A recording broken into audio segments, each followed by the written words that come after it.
Thank you to all of you that are stuck to your cameras or stuck to your screens like that and keep us updated. We really do appreciate that feedback. Now, as you can see from that opening, which is just really a tangle of bushes with some shadowy shapes moving behind the scenes, we've tried to keep up with these ellies, but they've given us the slip through this thick grass over here. And what we're going to try and do is try and go around them and see if we can get a better view of these elephants. They've just had a mud bath. We literally saw them moving off into the grass, and now we're going to try and get them in this thick bush around upstream of Juma Dam. But let's see what we can do. They're not too far away. We can hear them crashing around in the bushes all around us, in actual fact, as you can see. I've already redesigned the car with some camouflage.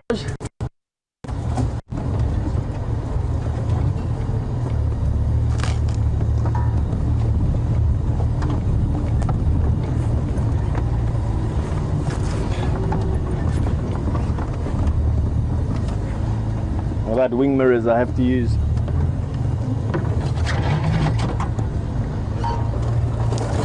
My twistiness. Alright, let's see if we can get down and see these ellies. The bush does open up a little bit where they're feeding, but not by too much. I've walked around quite a lot in the bush over here, and it definitely is thick, that's for sure.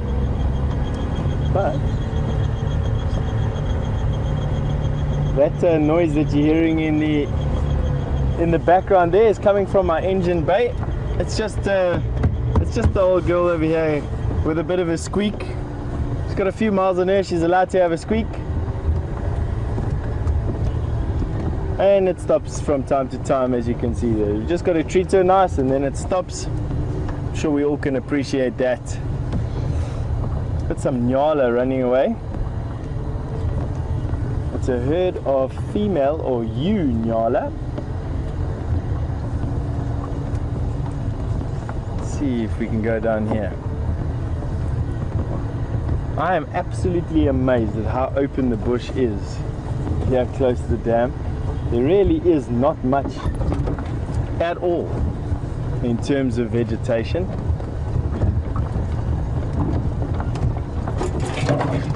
It really is incredible. Okay, VM, watch out.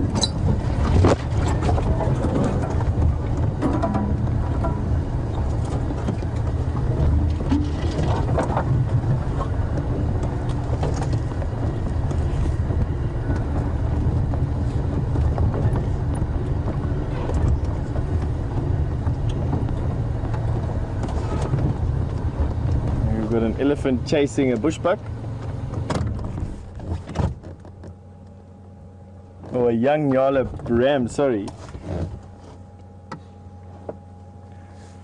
That young elephant there was chasing these. Here he comes up again. What are you doing, boy? They are much smaller than you. Oh, you just feel like being a bully.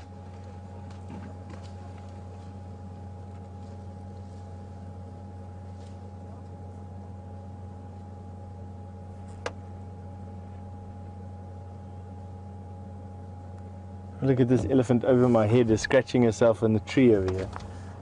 And quite often we see the mud on the trees. Oh, she's just moved off. Sorry about that. Maybe another one comes and scratches itself on the same tree. Let's see.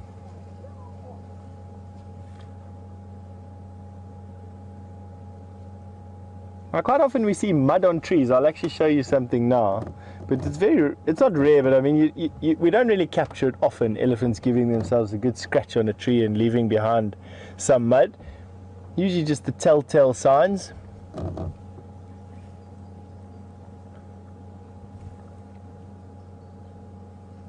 There we go.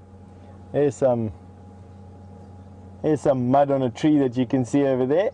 That's from a previous rubbing.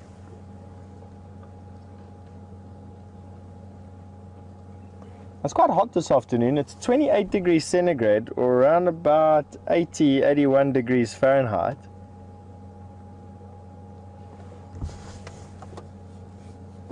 And I was expecting these waterholes to be a bit busy. Today's been another one of those blazing white hot sort of days.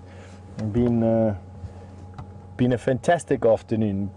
We've had a long laugh in the camp this afternoon. We were all feeling relaxed. It's Sunday, and good few jokes going around the campsite this afternoon.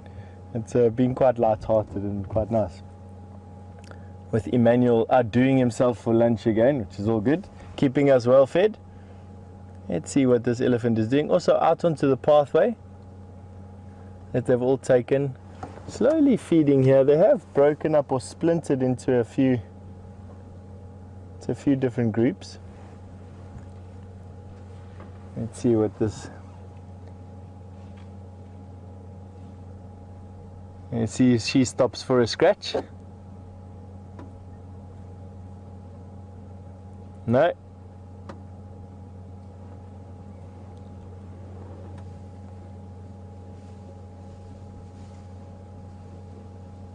Moving almost silently. Big cow, that's a really big female elephant.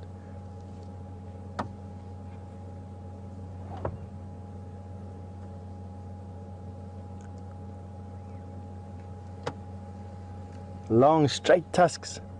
Only one tusk. The other one having broken off, either fighting or feeding. More than likely feeding in the case of a female.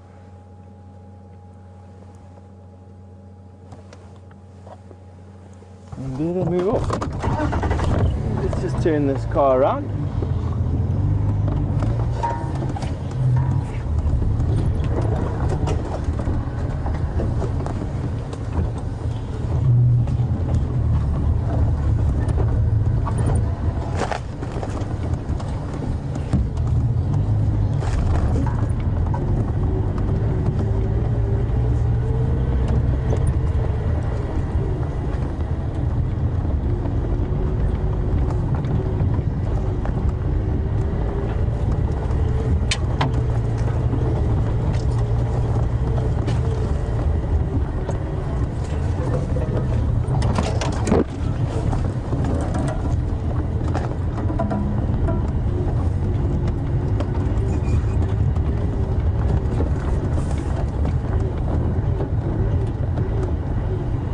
They've gone into some other thick bush,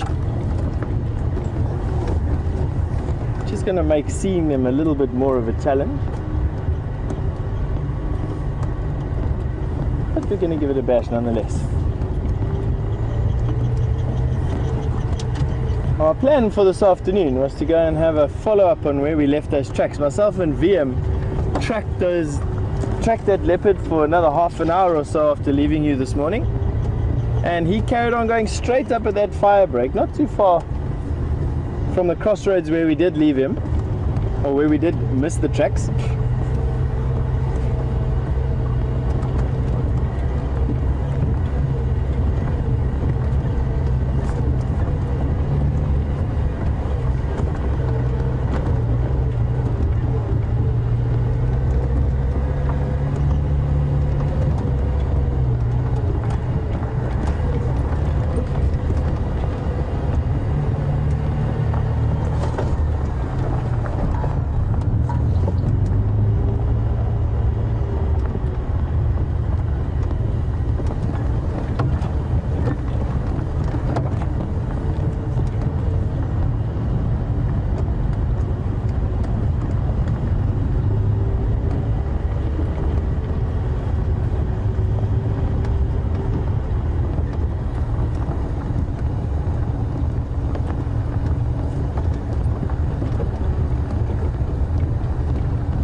And for those of you who are just joining our show, we have got an interactive drive going on. You can actually contact me by using the hashtag Safari Live on Twitter, or by sending through questions or sending an email through to questions@wildearth.tv.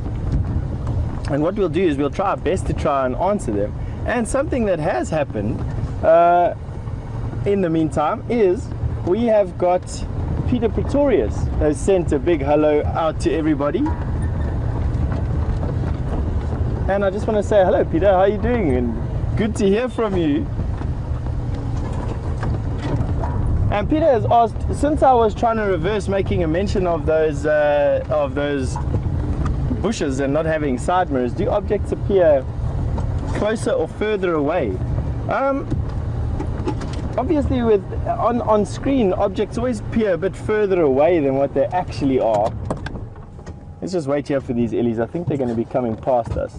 Objects appear a little bit further away on your screen than they are in reality, but without wing mirrors, it's always a good thing to look behind you. Then you know. In wing mirrors, they can also appear a little bit further away. And it's quite often the case where you have dented cars, especially the back left corner and the front left corner are usually the sides of the cars with the most damage done to them in terms of guiding vehicles.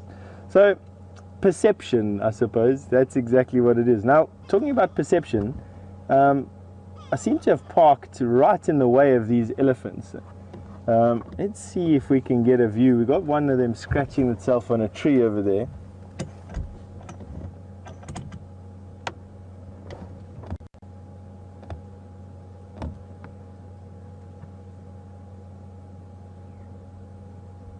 And my perception of these elephants using this game path that we're on at the moment as a road seems to be good. There is a game path that they're on right there. And I think they're going to cross this little drainage line in front of us.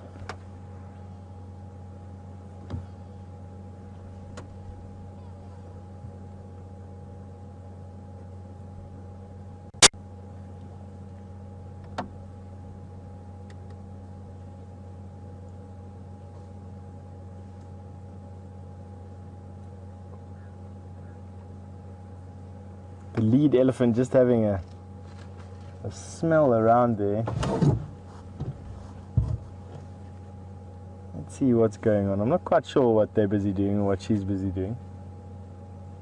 You can still see they're still wet from the mud bath that they had about 5-10 minutes ago. And there they go. All crossing on the game path. That was a young bull, probably about 12-15 years old.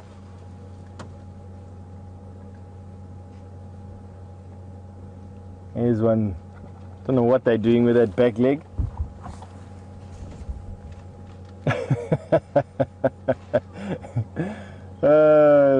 Elephants, I tell you. These youngsters. There's one carrying a branch. There's an old female. Oh, she's actually got 2 tusks. I thought she just had one, but they're so evenly matched it was difficult to say. Here goes another female. And she's bringing up the rear guard. And that, I think, was the last elephants to come out of there. They've now gone into a series of gullies, which we won't be able to drive into.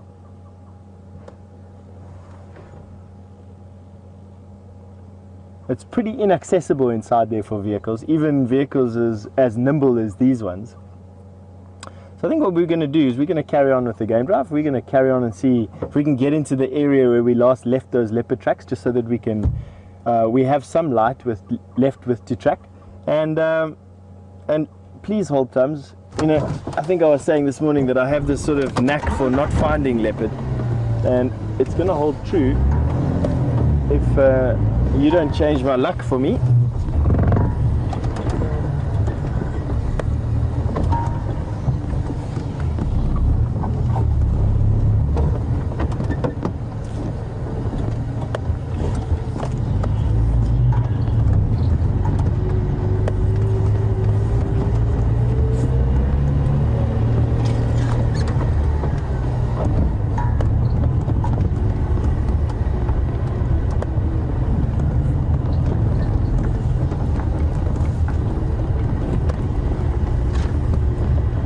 About us going and watching those elephants having their mud bath in the dams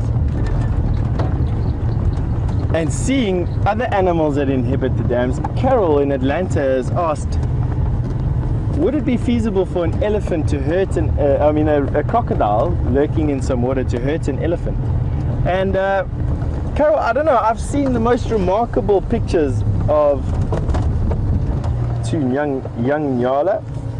I've seen the most remarkable pictures of elephant attaching a crocodile, excuse me, I don't know what's going on with me today, of crocodile biting elephant on their trunks, and elephant pulling the crocodile out, and crocodile biting baby elephant and full-grown elephant. I can tell you that live elephant is not on the menu for crocodile. However, the bush is a funny place, and definitely, absolutely, anomalies like that do happen. So I'd say in general, it's not really that feasible for crocodile to hunt elephant. But it does happen from time to time that a crocodile will take a bite at an elephant for whatever reason. And much chaos and pandemonium ensues always.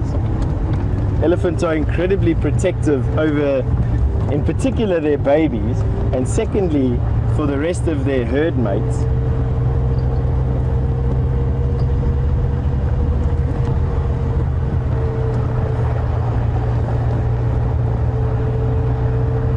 And don't take kindly to crocodile biting them at all. In actual fact, they don't take kindly to anything getting in their way.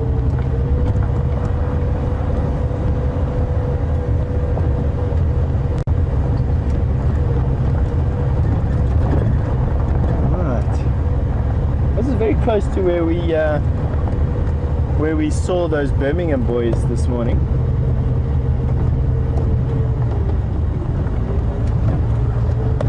But from what I hear on the radio chatter, or from what I heard on the radio chatter this morning, they just carried on a little bit deeper into Buffelshoek. They weren't on any particular mission going anywhere. I think they were just sort of protecting their front. They went up to this point, and then they started to roar from there and then fell asleep. The interesting thing for me is going to be seeing what they do after that. As I've predicted, I think that the Birmingham boys are going to set up their territory. I'm hoping they're going to set up their territory on Djuma itself, with the core of that territory centered around quarantine. I'm hoping that that's the case. However, it may be a mile or two in either direction. I'd like to see how far north these Birmingham boys go, and for how long they stay away from Djuma before they come back again. And that's going to be tested tonight. If they come back across our boundary, then it'll further confirm my story about them setting up shop right here. But it's still early days. Even though they've done so much and caused so much chaos, it is still early days. And I think that there's a lot still going to be written about where they set up territories and what they end up doing.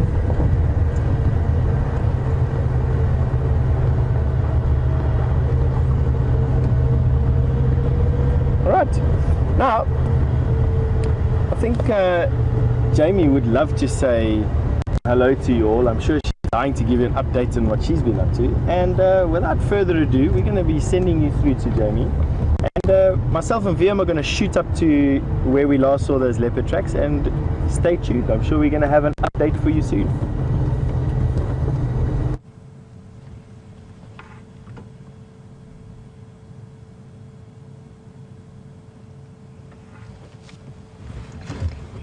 Good afternoon, everyone. And wouldn't it be so cool if the Birmingham boys do decide to set up their territory right around Djuma, and we get to see and watch them grow in both size and experience. Be absolutely amazing. Anyway, for those of you who don't know, my name is Jamie, and I have Brian on camera with me this afternoon. And I have returned to the last place that I saw Tingana. And if you missed the sunrise safari, we were treated to such a cool experience with Tingana walking in front of us, marking his territory, and even once or twice calling right next to the car. It was all going swimmingly, just following him through a rather thick block, when the ground underneath me collapsed completely, and it turned out that I had driven over a sort of network of aardvark burrows, disused ones, but burrows nonetheless, and they didn't take too kindly to the weight of jigger, which meant that we went down into a hole about to the depth of the axle. Brian and I tried to dig ourselves out, didn't succeed, and in the end we had to call Eugene, who very, very kindly came to our rescue. And after a bit of frantic digging and a bit of towing, we did eventually get out. But by that point, Tingana had moved off, and he was very much heading in the direction of Arathusa. Now, I was also tracking Shadow and Sindile. That's actually how I found Tingana in the end, because I followed some alarm calls. And I reverse tracked after the end of the sunrise safari. I did a little bit of reverse tracking, and it seems as though Shadow came from Simbambili all the way down south to Hoffman's to collect Sindile. Shadow went to collect Sindile and walked all the way back. And I mentioned at the time, I strongly suspect Tingana was heading on his way to meet up with her, and I still think that might have been the case, in which case they are north of the Arathusa boundary on Simbambili, somewhere in that particular area. But I haven't given up hope. We're going to check around the drainage lines. I'm just on Arathusa, close to Red Dam, and I want to see if maybe after his night of patrolling and calling might have made him a little bit thirsty. And at this time of year, water is in fairly limited supply. I'm not sure I would go so far as to call Red Dam water at this point, or in fact red. It's slimy green in color, but leopards are not fussy.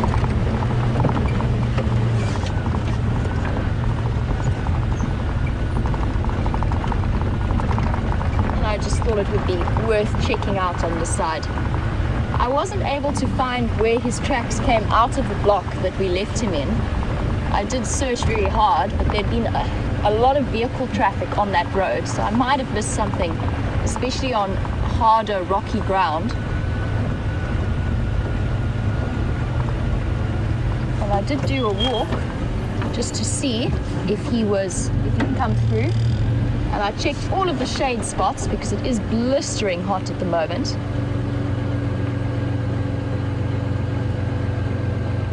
Just want to double check what I'm seeing, because it looks very much as though, although they are very, very faint because it is quite a difficult light, but there are leopard tracks on this game path going down towards the water.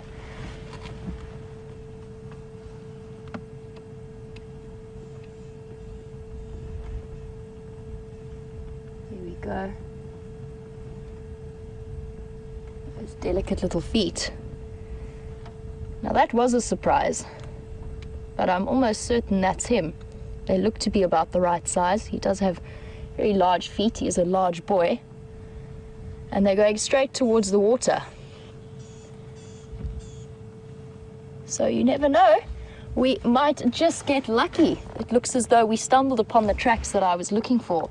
And these are nice and fresh. They haven't been stepped over by any other animals that have come down to drink. And now it becomes a matter of working out where he's gone from here. And they are in a direct line straight to the dam.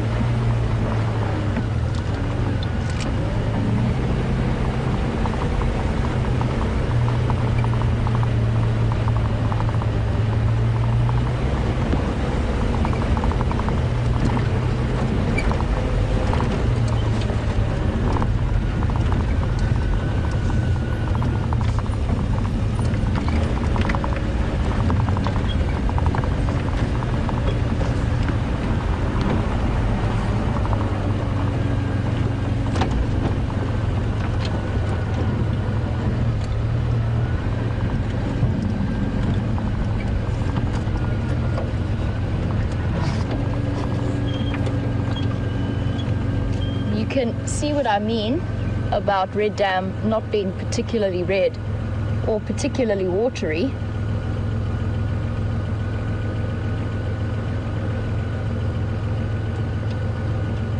It is somewhat slimy green in color.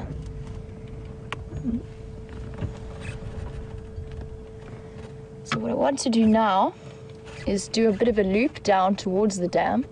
I'm just checking very, very carefully around me before I do. It would not be the first time I've been surprised by an animal somewhere lying in the shade next to a dam.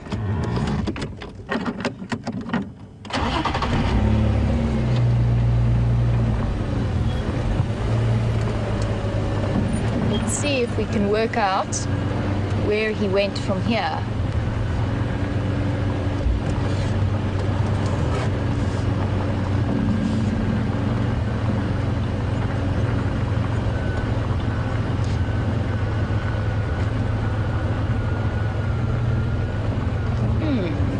The dam really smells delicious at the moment.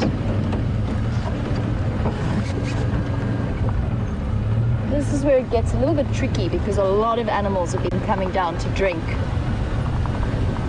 at this time of day. It is blisteringly hot today. The sun is definitely gaining in strength.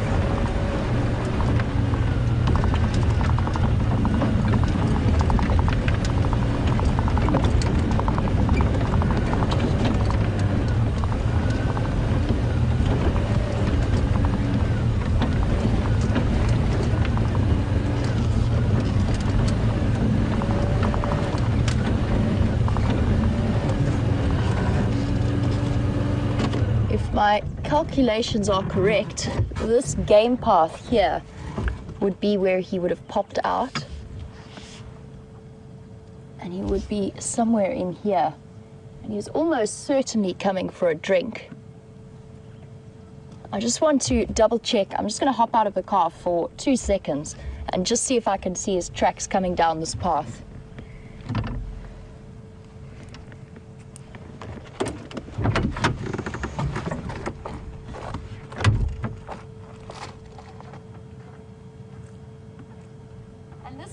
Soil type is rather tricky. It's very, very stony. It doesn't catch the light very easily.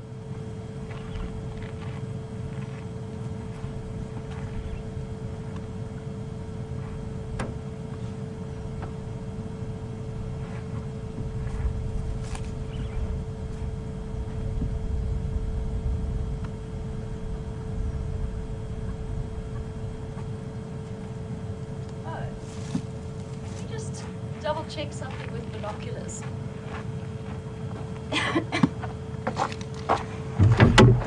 Brian, can you see under that fallen tree there? I'm going to move a little bit further forward.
Welcome back, guys, and we do apologize for some of the streaming issues that we were experiencing.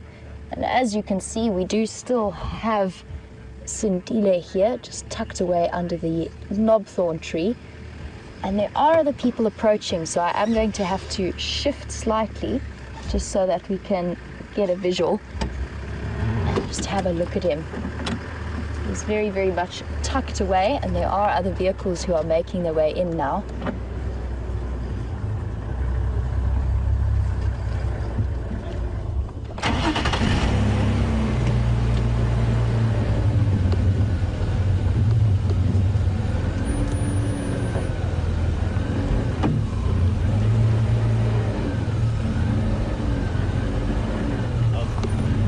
How's it, good in you? Good, you sure? Thanks. Can you guys see from there? A little bit. Cool, thank you. This is Jamie. Direct all your questions to her. WildSafari Live. And it looks like Sindile is up and about. He might be shifting into some more deeper shade. Guys, if you're not getting a good picture, look at it. And I'll get you into a position in a minute. And he's going to make his way up out of the drainage line, it looks like.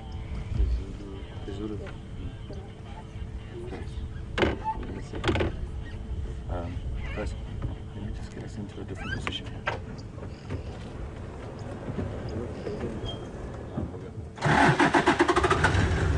I'm just going to wait a moment. I'm going to see if we can get him again at the top of the drainage line, which actually might work out better for us, because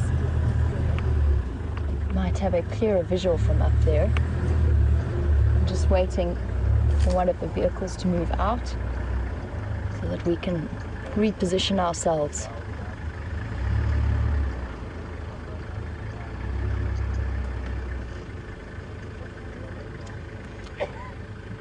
We're still not 100% sure where Shadow was. I know that she was with him this morning, just from their tracks. And it could well be she is in the area. She might just be hunting. Now, I know that I said that she might have been taking Sindile to a kill, but it might have been something small, and she might be back up and hunting again.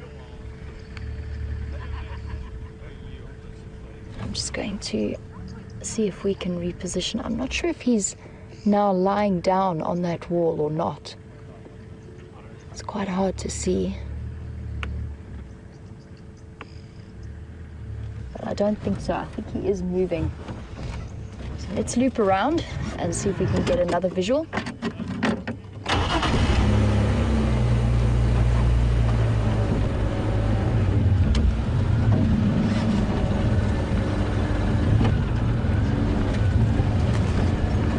Drainage lines are a little bit tricky like this, because it's not like we can follow him directly. So we will have to go around.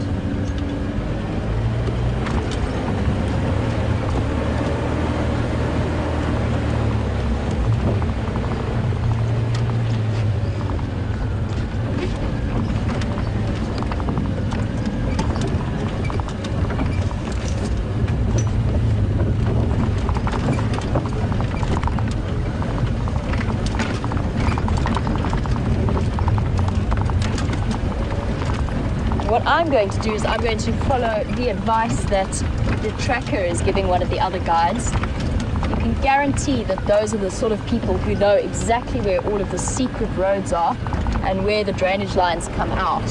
So I'm going to follow behind them.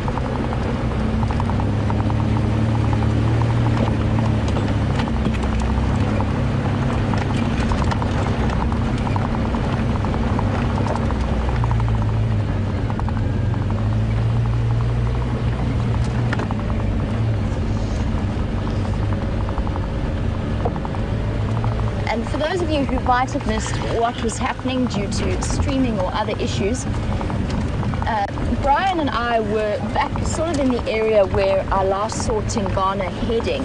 He was moving in this direction. And at that point, I just wanted to check Red Dam because I thought it would be sensible to just have a look at the water. It is so hot today. And as luck would have it, we had tracks going straight into the drainage line by the dam, looped around to follow, and there was Sindile tucked away under the branches. So it is Sindile that we are following.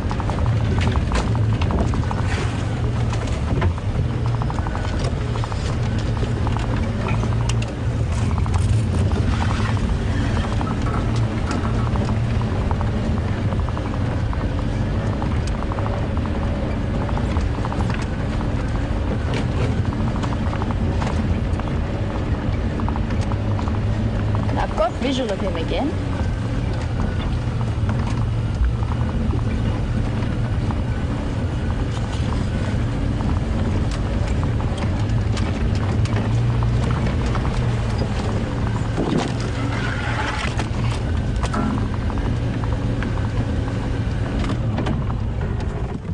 I'm just going to stop here.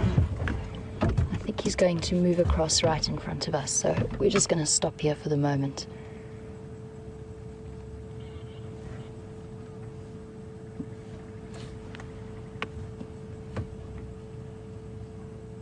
It's definitely Sindile.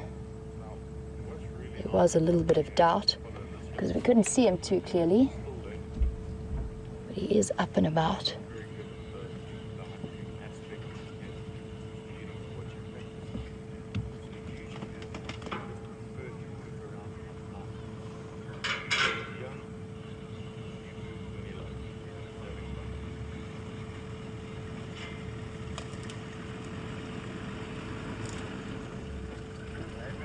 And I think, oh, there we go. There he is.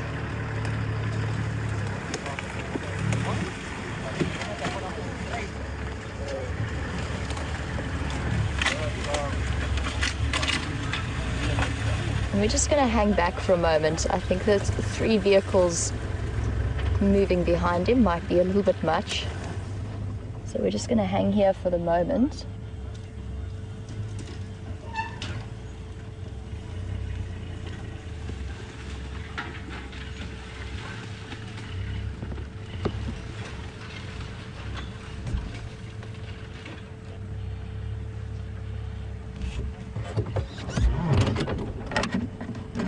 Loop around, just get ahead of him.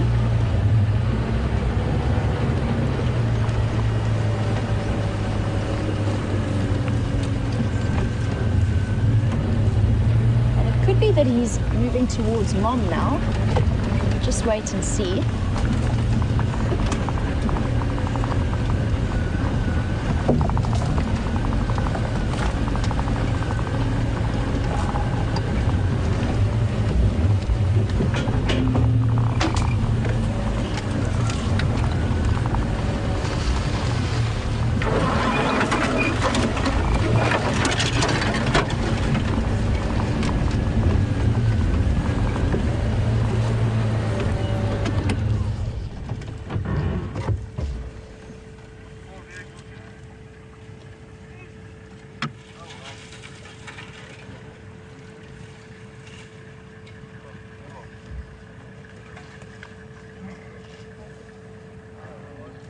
And I think something just got stuck in his foot there, possibly a thorn.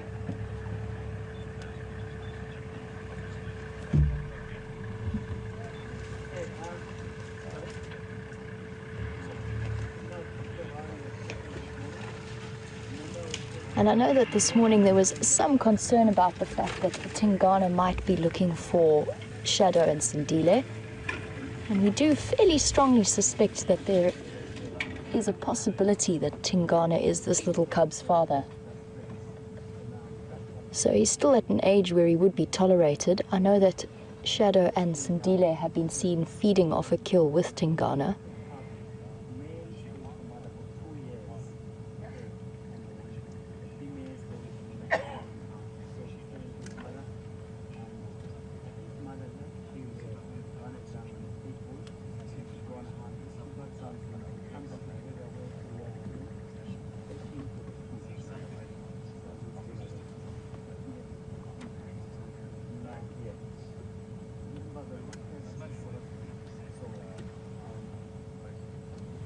You can see how amazingly that camouflage works. It almost completely disappears.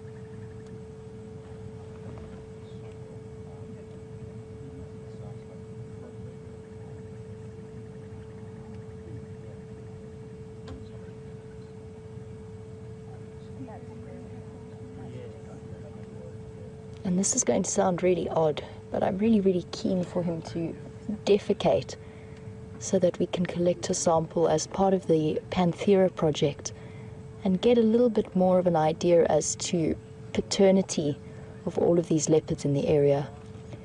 It would be absolutely fascinating to see.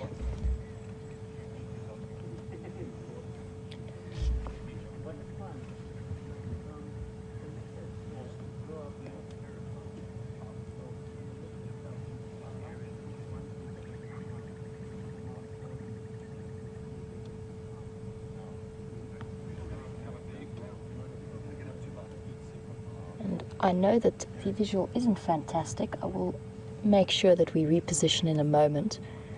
There's just 2 other vehicles here with us, and we're taking it in turns to have a chance to see him.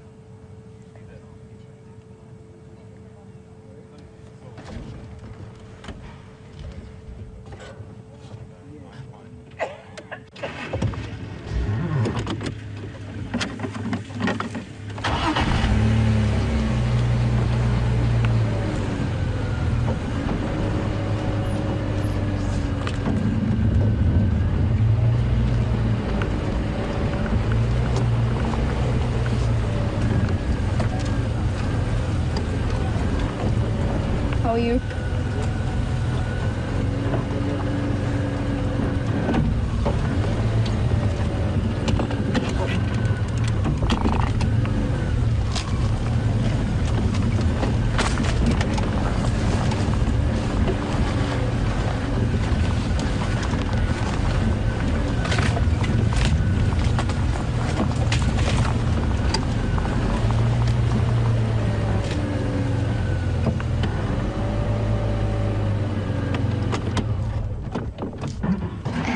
Kathleen, welcome to the Sunset Safari.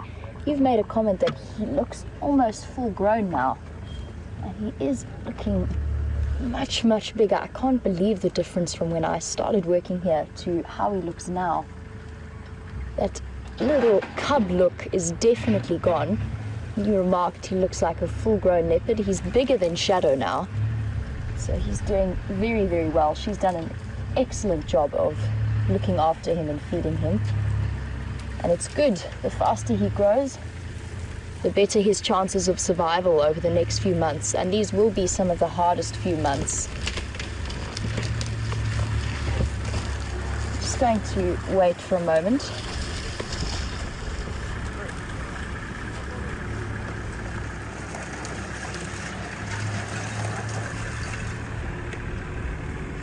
I'm very curious to know where he's going. Is he leading us back to Shadow? Does Shadow have a kill somewhere? Is Tingana still in the area? There's so many questions we have to answer.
I mentioned earlier that I'm really keen to pick up a scat sample from this little guy.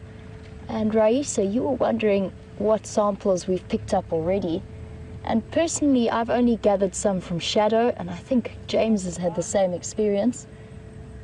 He's also picked up scat from shadow.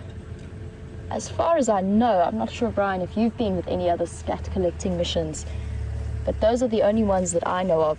The difficulty is that you can't pick up random scat. You have to, or at least I've been told, that you must try and collect scat of a known individual.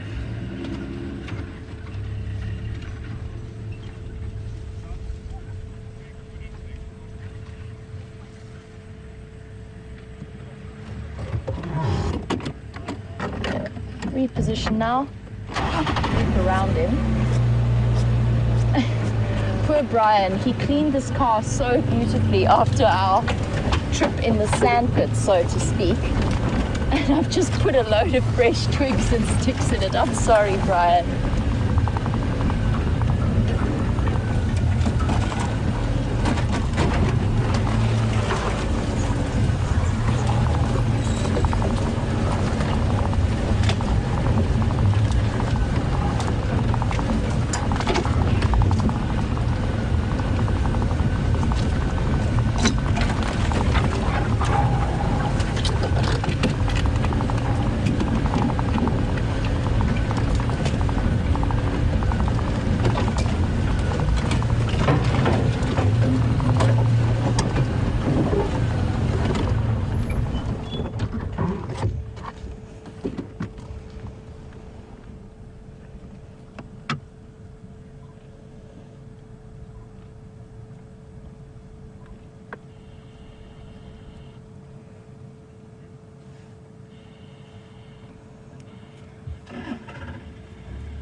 And I mentioned that shadow might be off in the vicinity of where Tingana was last seen.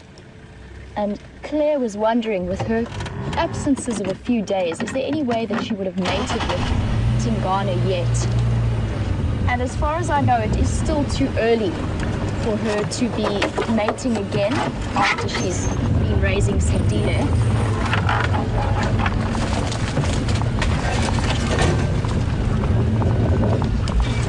A leopard's gestation is only about 3 or so months, and Sindile will be dependent on her for at least probably another year. Ow, stick to the face. So she won't be coming into estrus just yet. She still has a cub that is going to be dependent on her for about another year. And it's only after that, when he reaches independence, that she will start to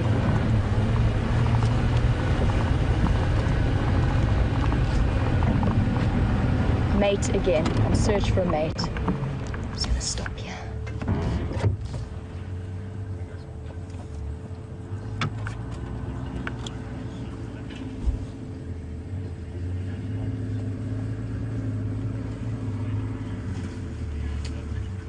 He's just ducking. I think he's looking for a nice place to settle down in the shade.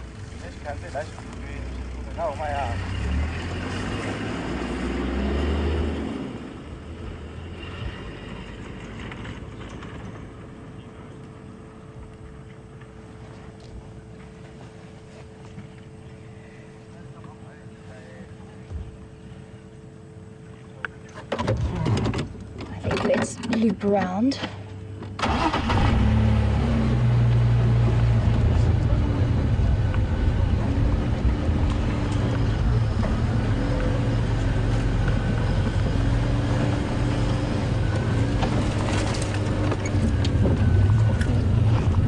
Sticks into Brian's pristinely cleaned car. I'm very sorry, Brian. All in the... Oh, he's going the other way.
loop around in front of him.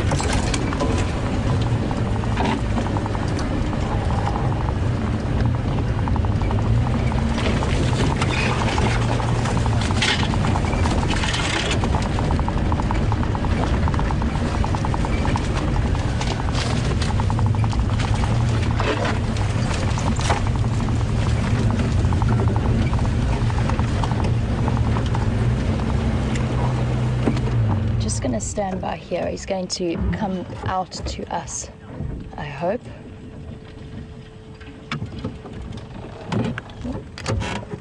Preferably with the car in gear. Just tucked away there. He's going to come out towards us. Here we go.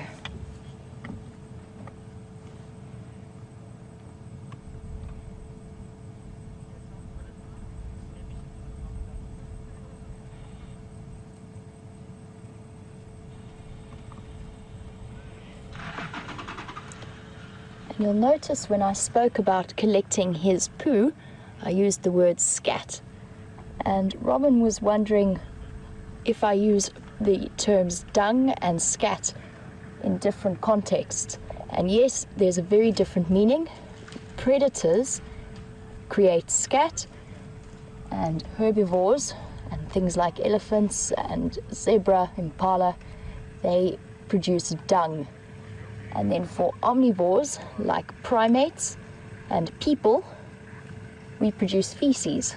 So that is where the English distinction happens in terms of talking about their excrement. And I think he's going to do the usual Sindile thing of hopping up onto a termite mound.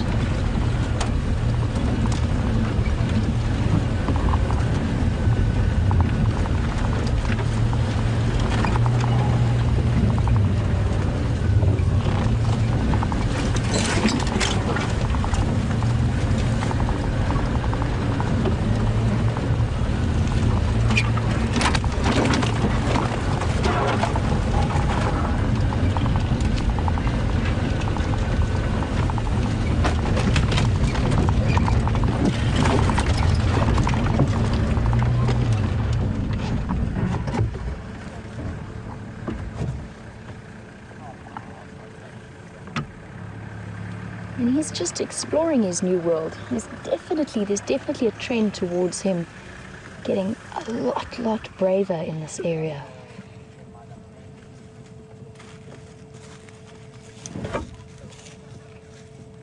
You can see how comfortable he is with the presence of the vehicle. He's going to walk right behind us.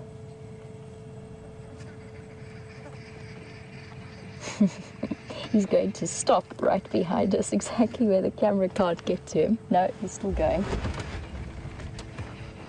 He's just sniffing around and exploring his new world, and could well be heading in the direction of Mom.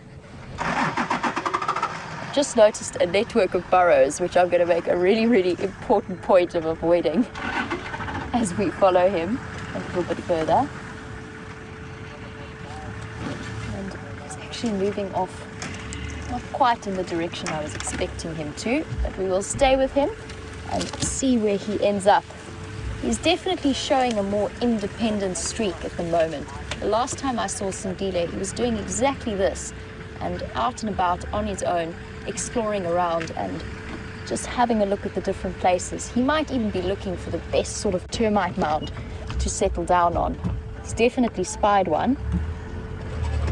He's heading straight for it. So let's loop around and see what he's up to.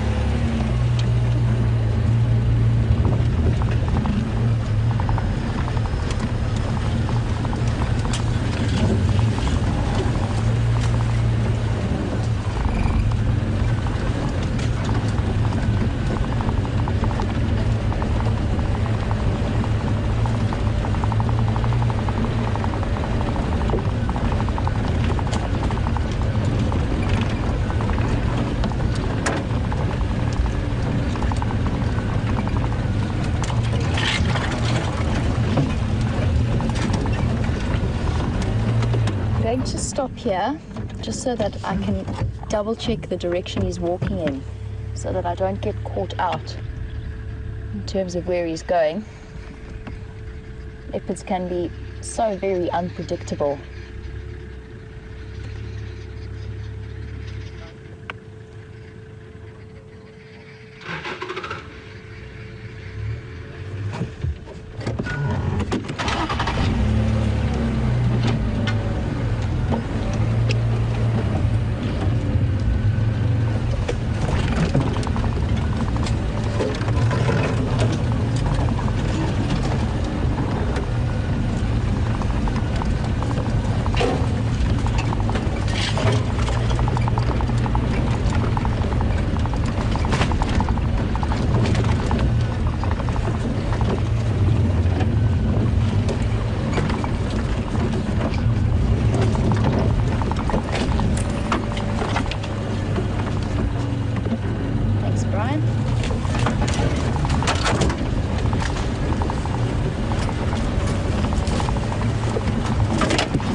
And I do think that he's on his way to crossing into Djuma. He's very, very close to the Triple M boundary. So I'm just going to let the guides go ahead for their last visual, because they won't be able to follow him across our boundary.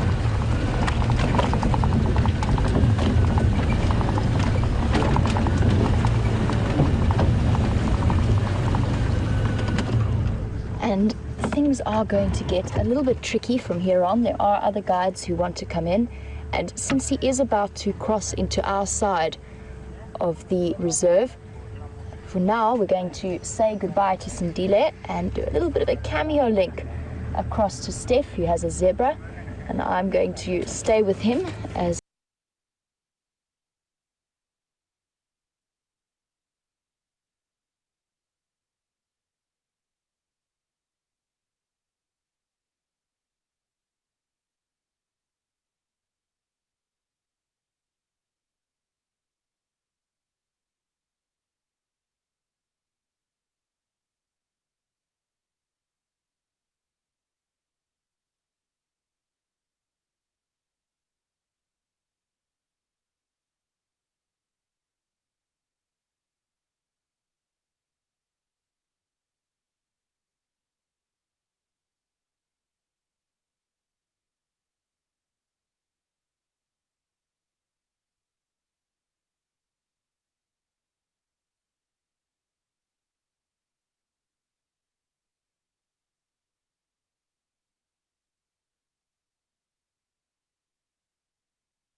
and he hits a road, that will be the end of our run with him, as we are right in the northern section. And if you were with us, that across the boundary, but for now we are just in the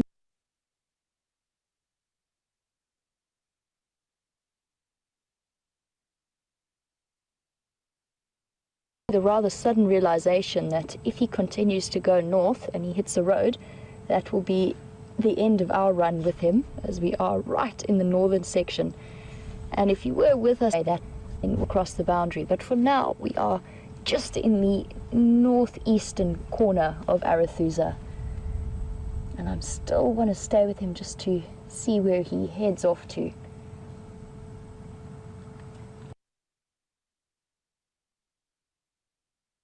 Stay with him just to see where he heads off to.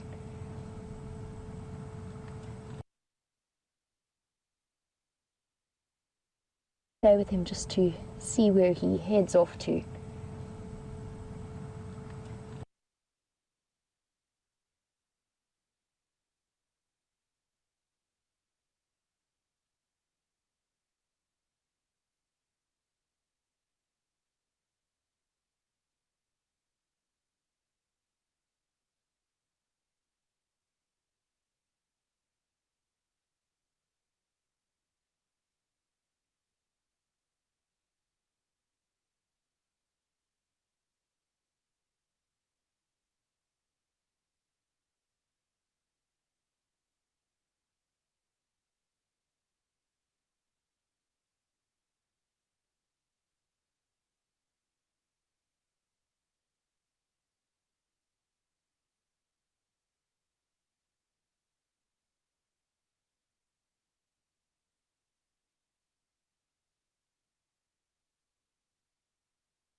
Welcome back, and as you can see, Sindile has found his way onto the termite mound that he is happy to sit on for a little bit. And we do apologize for the streaming issues. You haven't missed too much in this particular case. He just went onto the termite mound and then settled down in the shade there. He looks quite contented to stay there. I just had a double check on my map, and we're actually well within. We've still got another 500 meters or so before the northern boundary of Arethusa. So we've got plenty of space to work with.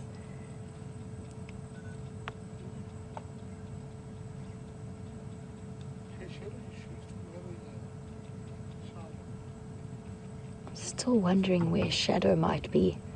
I know that she's in the area somewhere to the north of us, just because I saw her tracks from this morning. As for Tingana, I'm not quite sure where he went. I think he must have flown from the position we last saw him, because I couldn't find a single track anywhere. But we do have Sindile here to keep us entertained, and hopefully at some point bring us to Shadow.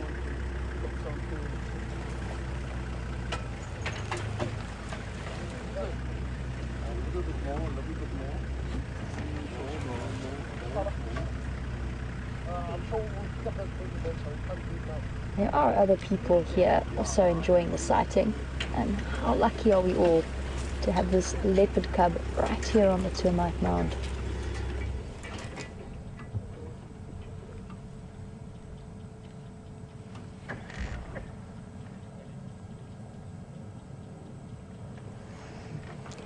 And originally when I saw his tracks going into the drainage line, I called them as Tinganas, because I didn't stop for long enough to look at them.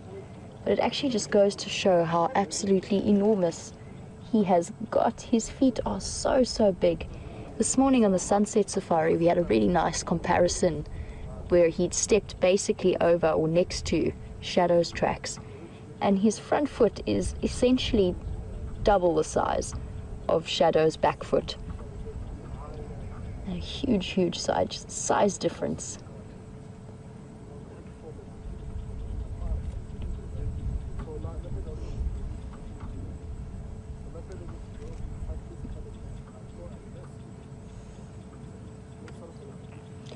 And you can see how clearly those whiter underbelly parts and underneath his legs, how much clearer they sort of show up against the backdrop of the termite mound.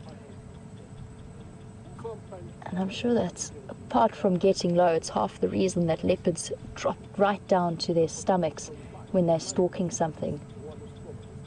Because that flash of white on the bellies and on the tip of the tail is actually what gave him away to me a little bit earlier when we first found him.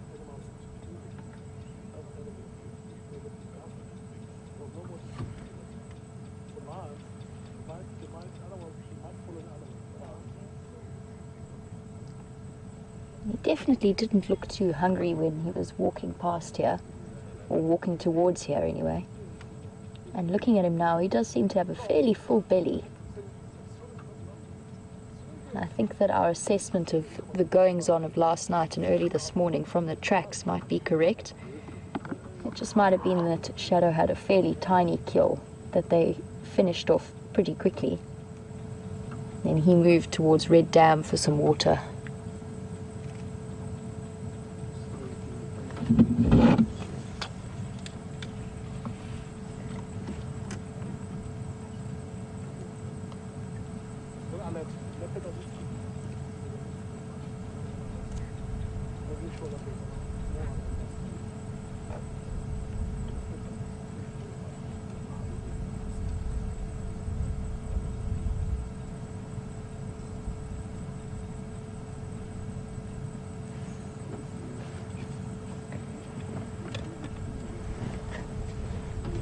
I spoke earlier about the fact that I'm hoping at some point to be able to get hold of some of Sindile's scat in order to provide a little bit of DNA sampling for Panthera and hopefully get us some information as to who his father really is.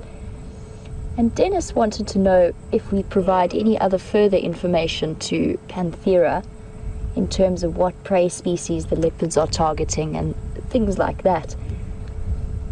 And that's an interesting question, and we don't, as far as I know, as a WildEarth team, we don't provide that information to Panthera. I think that so little has been known about the leopards throughout South Africa that Panthera is starting sort of at the bottom and then working its way to the top in terms of research in that department. But I'm not entirely sure, Dennis. I wouldn't be surprised. I know that Panthera does have a lot of different projects running throughout South Africa in terms of leopard research. So it could well be that there are other projects out there. At the moment, this is just the one that we are focusing on. And I have worked with Panthera in the past as well. And it was in a reserve that the leopards aren't nearly as habituated. It's a much, much younger reserve than the Sabi Sands. And the leopards aren't nearly as relaxed around vehicles. And consequently doesn't have the same intricate knowledge of the leopard territories and areas and the various individuals. And the work that I did with them there consisted of putting up 100 camera traps in a 25,000 hectare space and having a look at all of the leopards over the sort of, I think it was a period of about 3 months, all of the individual leopards who walked past the camera traps. So there'd be one on each side of the position, so that if a leopard did trigger the motion sensor, then we got a picture from both sides. And then it was fed into some very, very clever software that works in a similar way to facial recognition software, and was able to run through thousands and thousands and hundreds of thousands worth of photographs to identify individual leopards and get a rough estimate of their population in the area. So that's the limit of my experience with Panthera. It was an incredible project, and we did end up with some absolutely amazing pictures, not only of leopards but of all kinds of other species that were in the area, and things that I've certainly never seen before.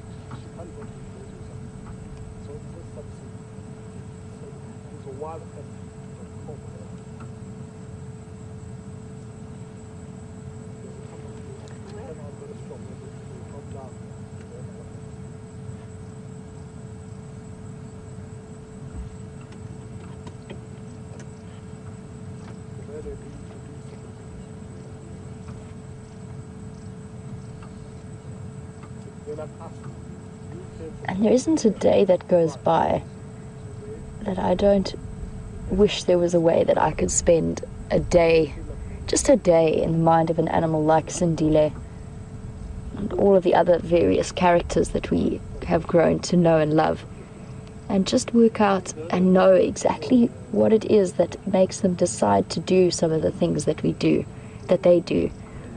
No, we know the obvious bits. We know that they hunt because they need to eat, and they go to drink, and they go to sleep because they're tired. But I'm really curious as to what prompted him to move from that drainage line and then decide that this termite mound, this was the place that he wanted to settle.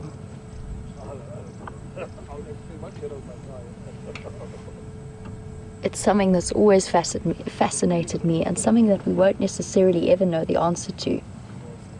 We can guess, and we can put together some of the tracking evidence, like the fact that Shadow is somewhere in this area, or she was this morning. But we will never know for certain exactly what's going on in their heads.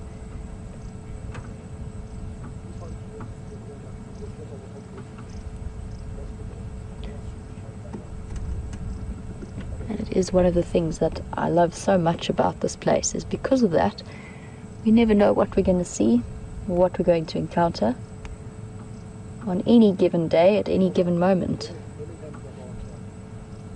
It's also the joy of these live safaris as well.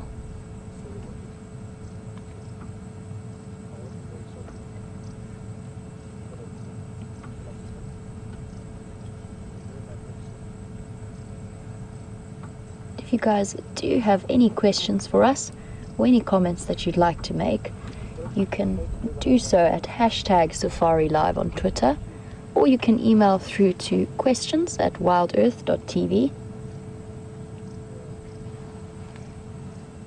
It's looking very, very sweet.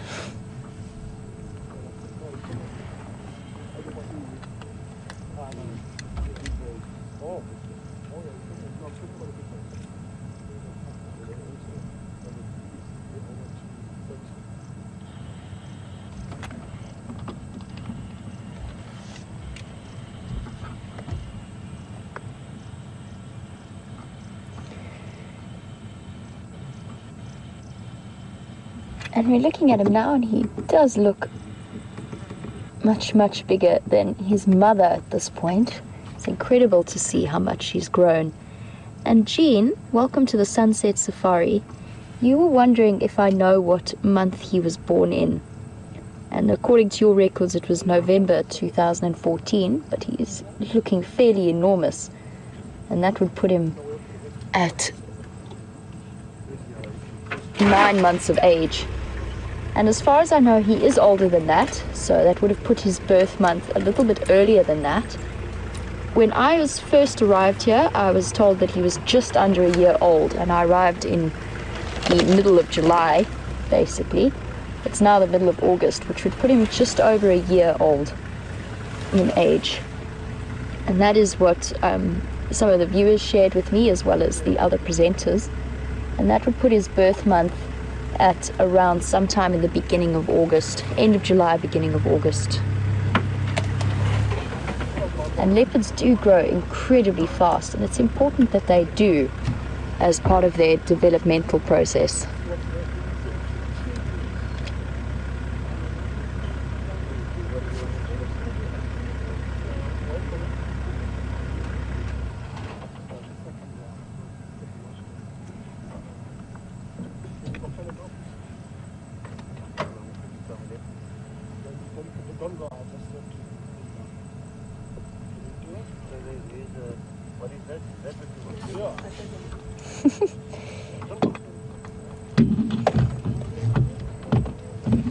And he does look a little bit too sweet to be the stalking terror of the night that he's going to grow into. And we did encounter this morning on the Sunrise Safari a leopard that we expect or suspect has a very strong chance of being his father, and that is Tingana. He's a big male leopard, as far as I know, somewhere in the region of 9 to 10 years old. And Matt was wondering if he is Tingana's son, will he grow to be bigger than Tingana? And we did notice as he was walking along, he does have quite a well-developed dewlap, so that flap of skin at the bottom of his neck, very similar to Tingana, who basically barely has a neck. When I saw him this morning, he looks essentially as though he has a head that connects to these enormous shoulders. Very, very stocky build. I'm not sure if he will get bigger than Tingana. It's a distinct possibility. Shadow, on the other hand, is a very, very tidy female from what I've seen. Similar to her mother. They're fairly, I mean, females are in general much, much tinier than the males. But it's hard to tell at this point. I do think he is fairly average in size for a male leopard cub of a year old. Maybe a fraction bigger, but not much. But we never know. Shadow's done a fantastic job of feeding him up. And there was a time last week on a couple of our drives, might have been 2 weeks ago now, where we essentially saw her with a kill every day, a different kill, for about 3 consecutive drives or 3 consecutive days. So she has done excellent work.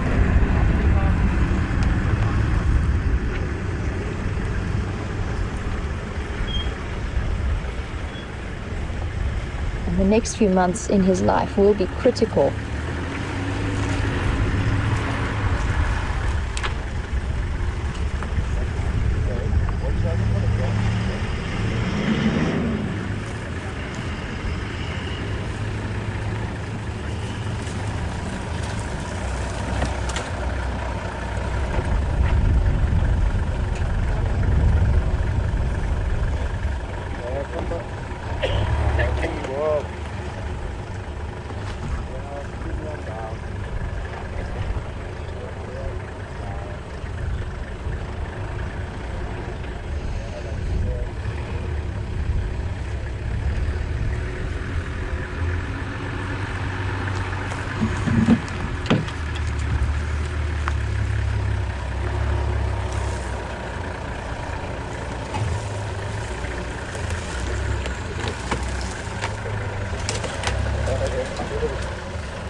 No problem, thanks. Cheers, guys.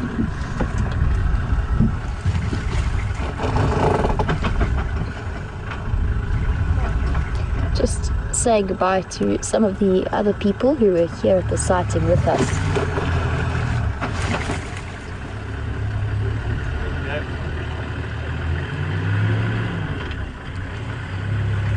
And Sindile would have been seen with shadow. Typically, the females tend to hide their cubs away very, very effectively when they are very small. When they're first born, they'll find a nice thick drainage line or some nice rocks and have their cubs and keep them very well hidden for a couple of months. And it's usually only around the 6-week, 2-month mark that we start to see the cubs coming out. And Pizzazz, you've asked who first saw Sindile with shadow, and I honestly do not know. I only just started working here, so I'm not too sure. I should have asked Ryan actually, but he's just left the sighting. But it would most likely have been one of the Arethusa or the Simbambili guides, because as far as I know, this has been her sort of regularly patrolled territory. But I'm not too sure, so don't quote me on that. I'll have to ask one of the guides and get back to you.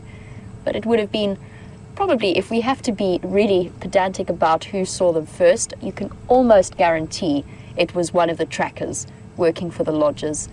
They probably would have been the first people to see, because they are the people who are out about on foot, exploring some of those thicker areas and those drainage lines looking for leopard sightings. And they are also the most skilled people that we have out here in terms of finding animals. They are absolutely phenomenal to watch, and I've seen some incredible people at work as trackers. And we have a moment now to reposition, now that we've actually got Sindile to ourselves. So in a moment I'm going to just shift and move us around and see if we can get a nice view of him. I'm very, very keen to stay with him for as long as possible this afternoon. Even though he is lying down at the moment, I want to know what's been happening between the 3 leopards that were in this area this morning. We started out the sunrise safari early, tracking Shadow and Sindile. I would love to know where Shadow is, and I'm hoping that either she's going to come and meet him or he's going to go to her, and we'll get a little bit of a better idea as to where she was hiding this morning. And I also still want to be in this area in case Tingana was hiding away from me somewhere just right in the block there, and maybe he might start to call as it gets a little bit cooler. But for now I am going to shift around and we'll get a slightly different view of this gorgeous little leopard cub who is developing to be such a character on these live safaris. We do get to see him often. He's nice and relaxed, and he's right on a boundary road. And I just hit my kneecap on the side of the car, and I'm just going to focus for one moment on that, and then we're going to reposition. Oh, it's just at that wrong place on the kneecap.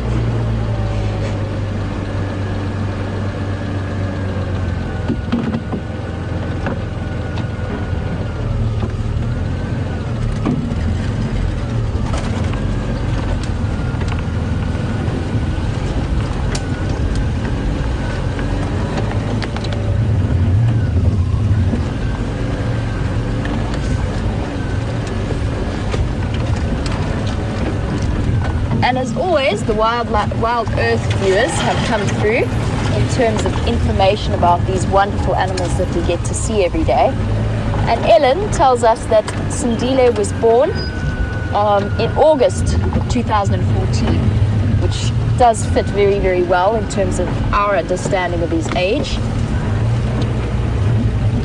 And I mentioned before, in terms of when Shadow is next going to be mating, that leopards have a very, very short gestation period of about 3 months. Over the log.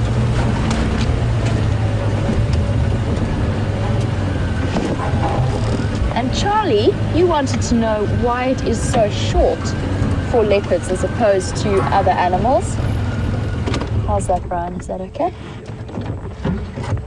And the answer is quite complex. It has to do with numbers and the mortality rate for predators that give birth in this area.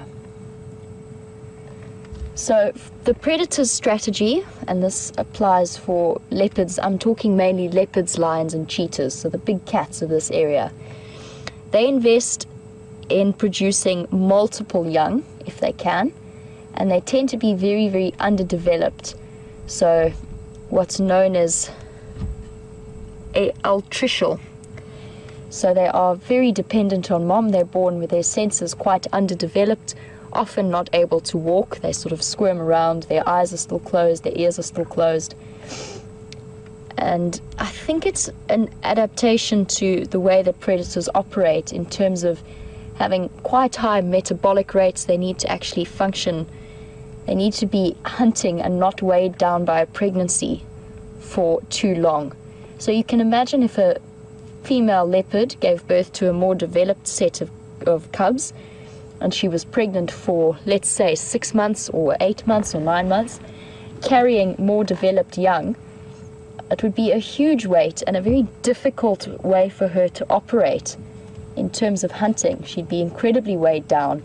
For an animal that relies on stealth and speed in the same way that lions, leopards and cheetahs do, it makes more sense for them to have the babies as quickly as possible, hide them away while they are still underdeveloped, and be able to hunt and provide for them in that manner. The herbivores in this area don't have to search for food and catch their food in the same way that predators do.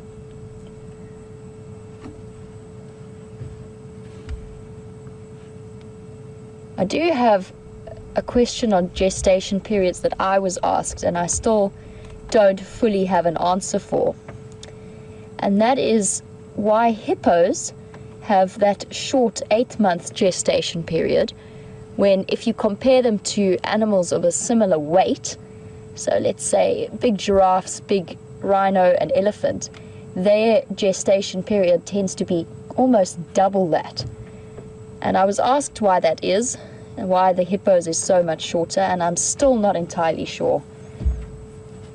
I think it might have something to do with the aquatic environment in which they live, but I'm honestly not sure what the answer to that question is. And it's one of those wonderful things about being out here, is that sometimes you don't have an answer, you just have to really think about it and come up with different theories.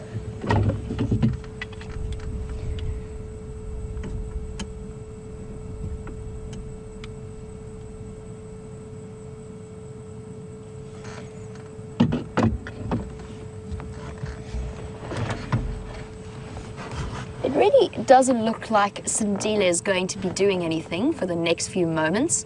And so from one rather sleepy, lazy leopard to a leopard track, we're going to cut back across to Steph and be back with you a little bit later.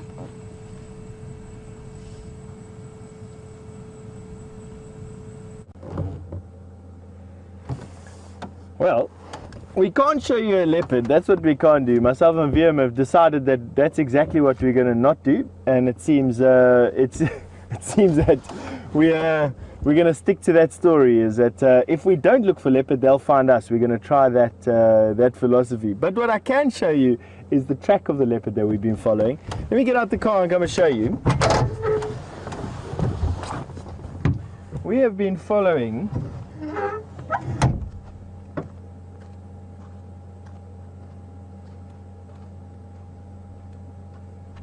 this track right here.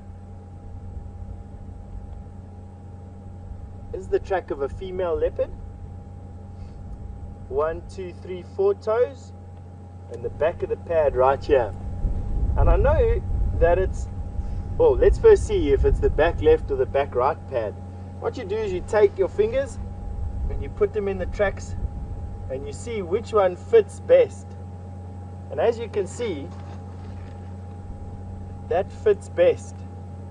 I'll do it again. That one fits best.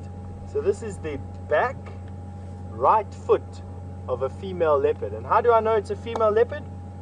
I look at that corner right there. There and there. The fact that it's quite a sharp angle tells me that it's a female.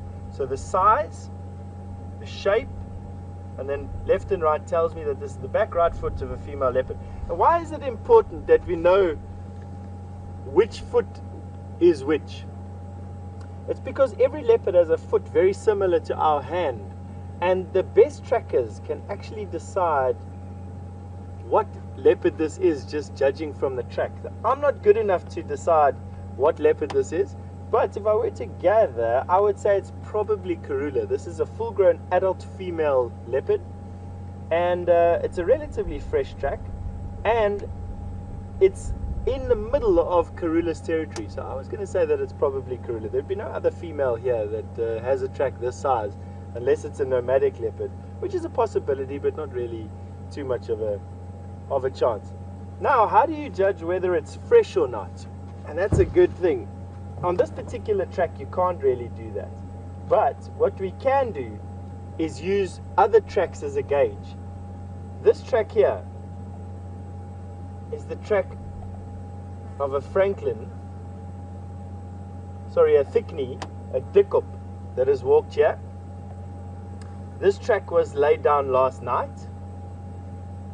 And this track here is the track of a zebra. Now, Thickneys walk around at night and hide during the day. Zebra walk around during the day and sleep at night time. Now, what you do to judge the age of this track is you'd follow this track back and back, and let me see if I can get a track for you that says, no, not quite.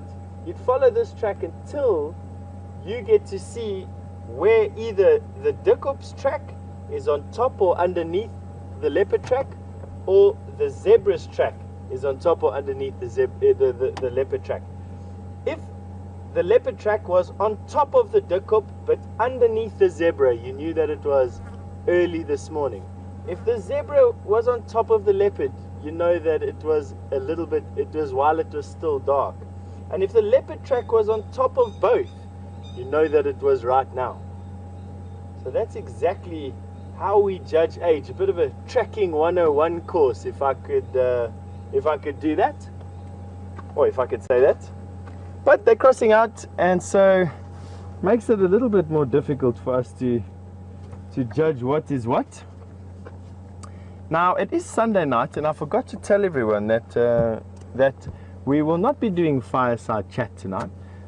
We are not going to be doing fireside chat every night or every Sunday, even though we have been for the last long time. We're changing up the format a little bit. We're trying to prepare a little bit better for each fireside chat and make it a bit of a themed thing. And James is off in Botswana, so he can't sing you to bed with his guitar skills and his singing skills. But in any case, I think let's carry on down the road, see what else we can find. We've had a particularly slow game drive today, I must be honest with you. We haven't had much to see at all. It's been very quiet. Nevertheless, these things change in an instant. You just jack my ear back in. Oh, at least there's some impala up the road. And VM says that there's some impala up the road. Let's have a look at that. At least it's got a heartbeat. That at this moment I'd be very happy with.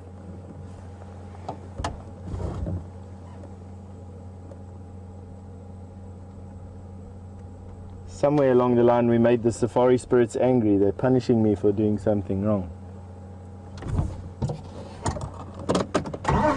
Alright.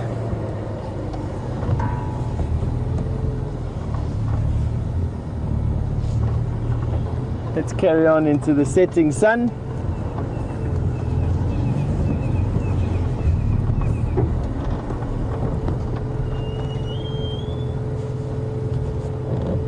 A quick look over here and see what's going on. In any case, let's carry on going.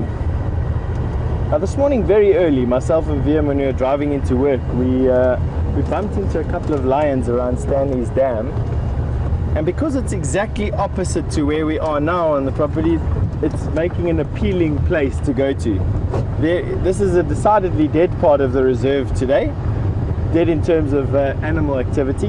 Either that, or we are just running circles around anything that's alive. We've seen virtually nothing the whole game drive, which is okay. It happens from time to time. Can't see everything all the time. Something that I like to tell myself doesn't make me feel as bad.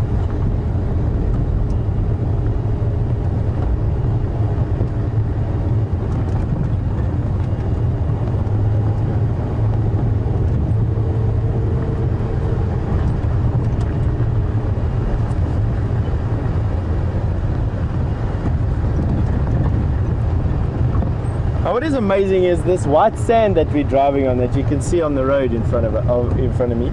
This is not sand that's been brought in. It's actually sand that's naturally occurring in this area. The underlying rock that we have in this area is granite. And granite, apart from being one of the most common rock types that you find in the world, has got one amazing characteristic. This particular granite has big crystals in it. Big crystals mean that the rock itself cooled down very slowly, and it allowed the crystals to grow big. In other words, it cooled down incredibly slowly. Minerals were allowed to clump together and they grew into crystals in this cooling process. And I found it quite difficult to believe. I still question this particular fact. But the granite that we find in this area cooled 20 kilometers below the Earth's surface. 20 kilometers, 20,000 meters below the Earth's surface was where it cooled. And it cooled many hundreds of millions of years ago. And it's taken all that time for everything on top of it to be eroded away and for this layer to become exposed. And because it's got such large crystals, what happens, the sand that it makes as it starts to break down is a very coarse grained sand, and that's what you can see on the road in front of us. It's quite a coarse grained sand. It lies on top of the hills, on top of these knobs of granite. This is this area that we've got in front of us. That's why we have these series of hills. And granite in turn weathers, which is the chemical change of a rock type, into clay. So granite changes into clay, and this clay gradually sifts down through these particles and goes and lies in drainage lines like this. So you get these rocks overlain by clay, and on top of the clay is this sandy soil on top of the crests. Not deep sand, but what it does do is it allows for a variety of plants to occur in different levels down these hills. You've got marulas and apple leaves on the top of the hills. Then you go through silver cluster leaf. Then you get guari, and then you get jackalberry and weeping boerbean. And all three of those different species, or those zones on the hill, have different plants that grow in them, and therefore different uses, and are built for a variety of things.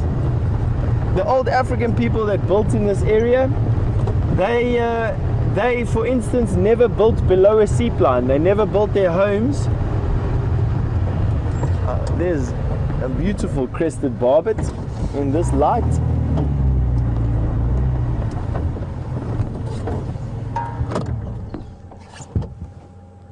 And of course he's going to dig around in a place that doesn't want us to have a look at him.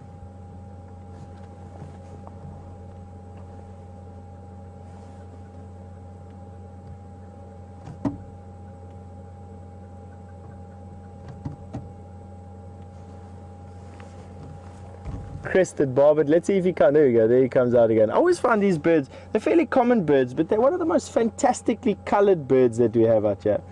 Also one of the few birds that actually excavate their own holes and are therefore very important in an ecosystem like this. Many birds nest in the holes that woodpeckers and barbets excavate. And they are therefore very important for an ecosystem. a lot of birds wouldn't have the security to their nests if it wasn't for what these little birds do. They're insectivorous birds. They eat, actually they're pretty omnivorous actually. They eat almost anything. You see them eating fruit, you also see them eating insects. I'll go forward a little bit.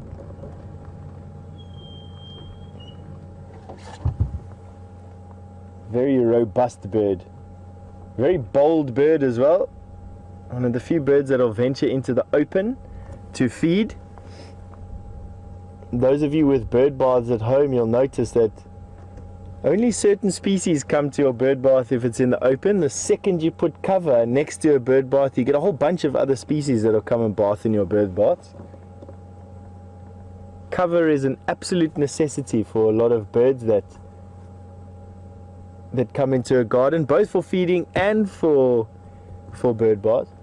So if you do have a bird bath in the open, consider moving it to the side of a bush that gives birds the opportunity to approach through that bush. You hop quickly and drink and then back into cover again. I'm sure you'll notice a whole variety of different bird species that come and visit your bird baths. And the same thing goes for feeding tables and feeding trays. Don't be shy to try different places in your garden.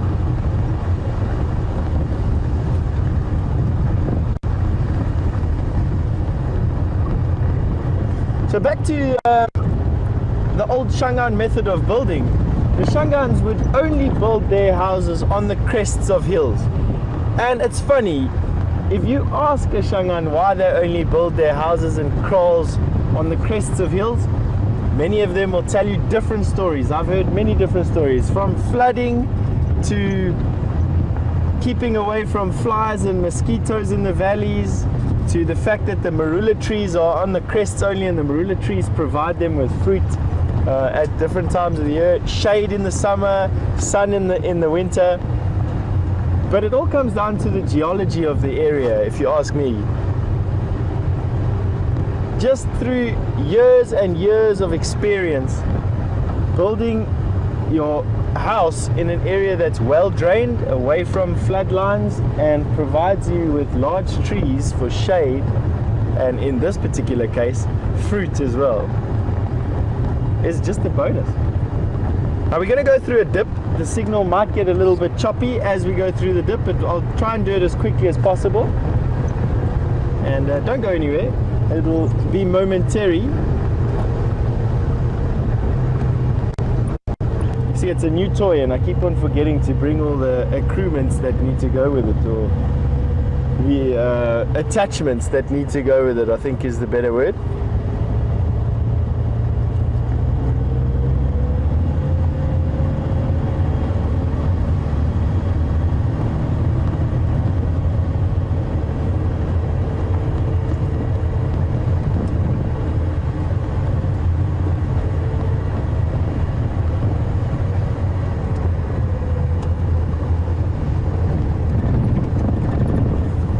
Now, the Birmingham boys are lying off just to our right hand side. They're lying exactly there. Now, it is inside Buffelshoek, but they're not lying too far from our border, and I'm hoping that they actually come back as soon as the sun goes down. Oh. You know.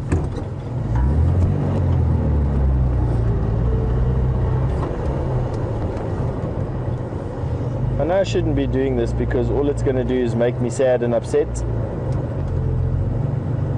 There are relatively fresh leopard tracks here. They don't look like they are too new though. I'll show you.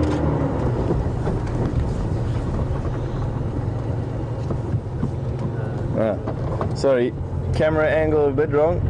Hold on 1 second for me.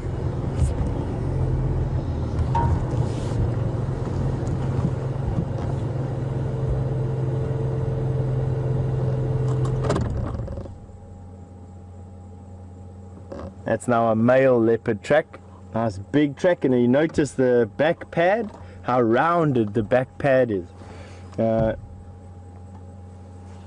me see if I can get my finger in. There we go. How rounded the back pad is there. It's round, rather than angled.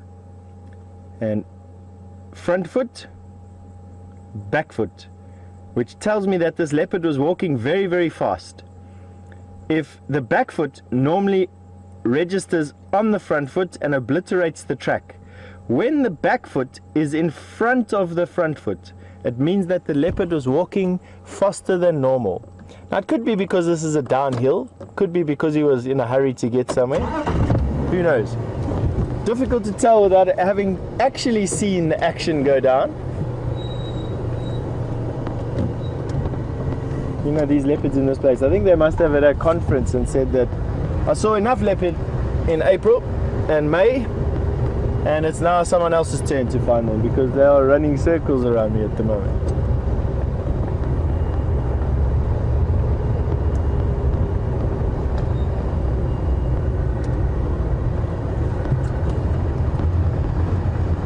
Anyway, back to the Birmingham boys. The Birmingham boys are lying off to this side over here. They're somewhere inside this block over here.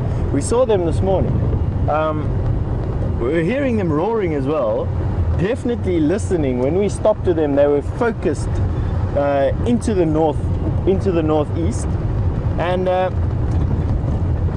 it would be for me a good thing to see them come back. I mean, I must be honest, I'd love them to walk back across the boundary and come and set up a territory on quarantine. Can you imagine? Pretty much lions on tap.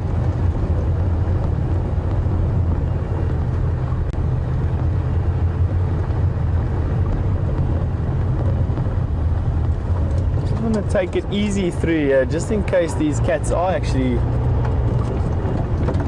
potentially chased by buffalo or not by buffalo. Good God, can you imagine if the Birmingham boys were chased by buffalo? It would be the end of their reign. They'd be the laughing stock of the lion kingdoms, of all the lion prides over here. No, but elephant do sometimes chase lion around, and a determined onslaught from a herd of elephant will definitely have an impact on these lions.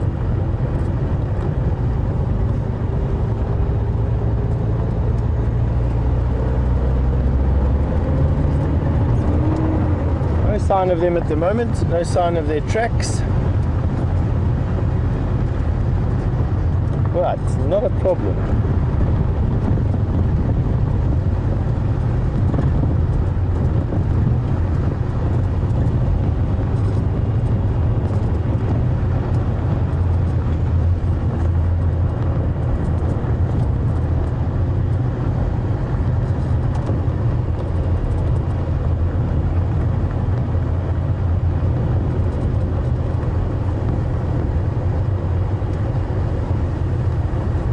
I've got one determined fly that is buzzing around my head.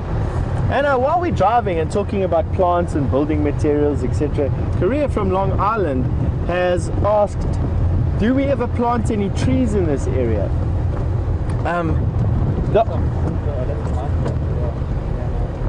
No way. Yeah. So the quick and simple answer to that is no. The reason for that is that this is a World Heritage Site, the Kruger National Park, and we can't actually just plant what we want out here. It's an area that's given over to nature. We've got to be very careful with what we do here. Obviously, historically placed things like historically placed road or a historically placed dam, something that was done years ago, doesn't need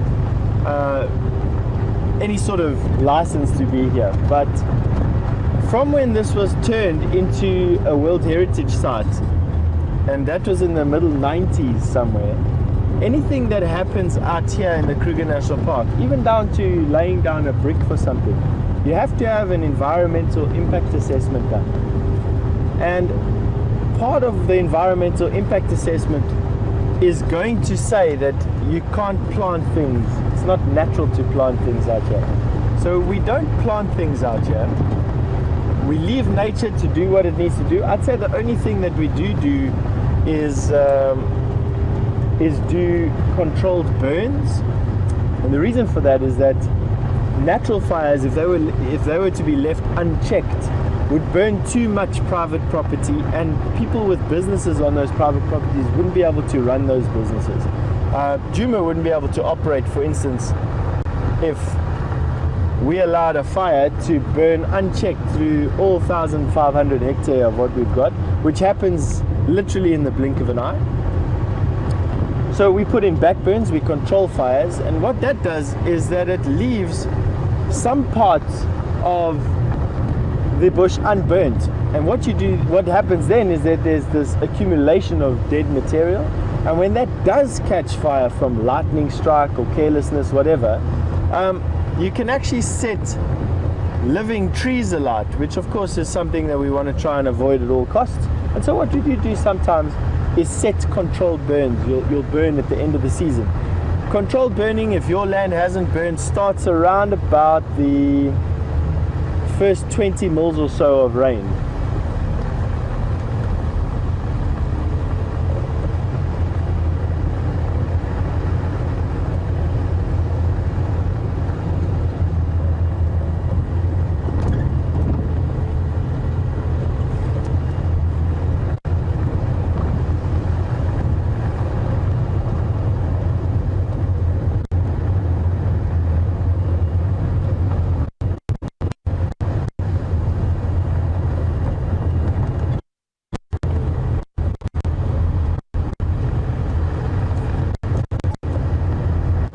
In California are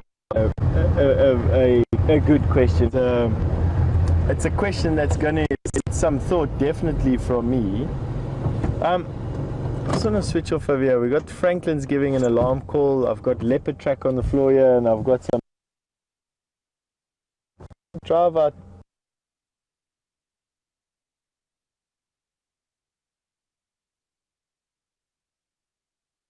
Oh, this is a bad spot for this call.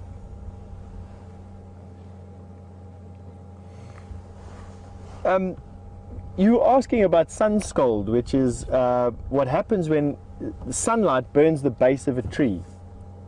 So what happens in California is that they paint the base of the fruit trees white.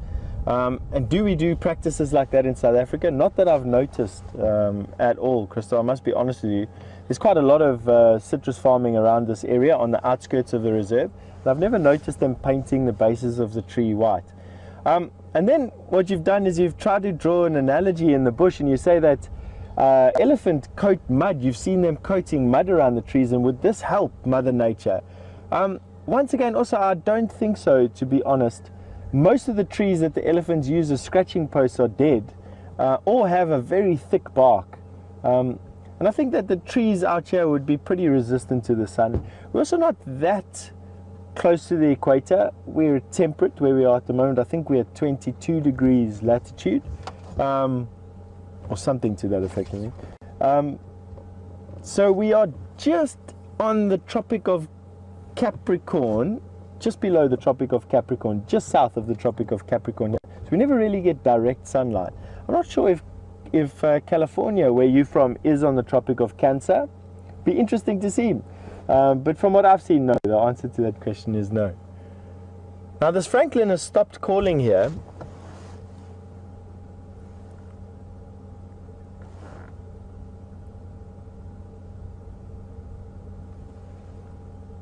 It's dead quiet. I'm just trying to listen.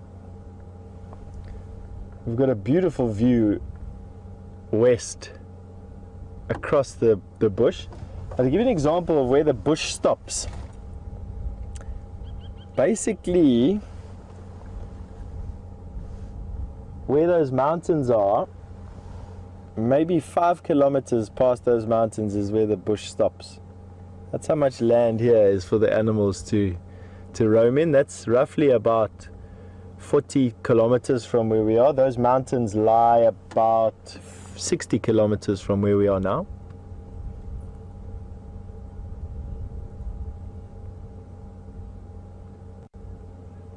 Part of the Drakensberg escarpment.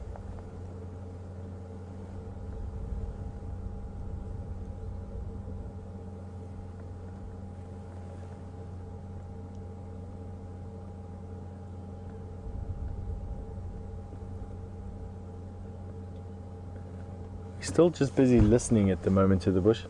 Have a look at those hills going off into the rose-colored sky. Beautiful.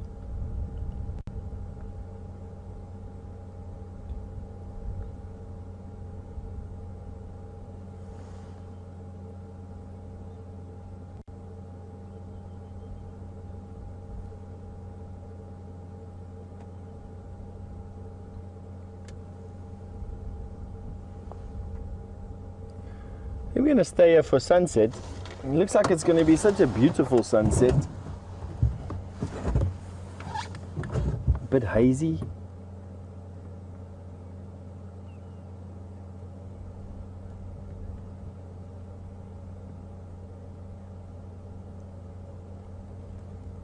Jean, I'd like to answer a question from Jean, who's sitting in Los Angeles. Hello, Jean. And you asked, was there any historical mining happen in the Sabi Sands? And is there still evidence of that mining happening? Well, Jean, right into the Kruger National Park, this entire area has Stone Age settlements, and there is evidence of and tin and gold mining in this area. Not in the Sabi Sands so much. I've never found evidence of a mine in the Sabi Sands, but there is an old disused silver mine just on the outside of the Sabi Sands. And a gold. And then close by we have Pilgrim's Rest. Pilgrim's Rest was one of the early gold mining towns in South African history. I can't remember the date that Pilgrim's Rest was active in, but it was probably in the 1800s somewhere. There was a gold rush to Pilgrim's Rest. Barberton has also had a very large deposits of minerals there, from gold through to asbestos mining. And then there is a little bit further north from us quite a lot of coal that's mined, as well as chrome and platinum are also probably within a 100-mile radius of where we are right now, as all those minerals that we got at the moment. So a lot of minerals are available in the ground here. But with this being a World Heritage Site, hopefully we'll never get it right to mine them. You know, we need to protect these wilderness areas. They're being encroached upon every single day, and there's very few places where we can sit like we're doing at the moment with nothing. Not an aeroplane flying above us. The only man-made structure that I can see with my naked eye is one lightning conductor from Gowrie Gate, the entrance to the Sabi Sands, which VM will take you to now.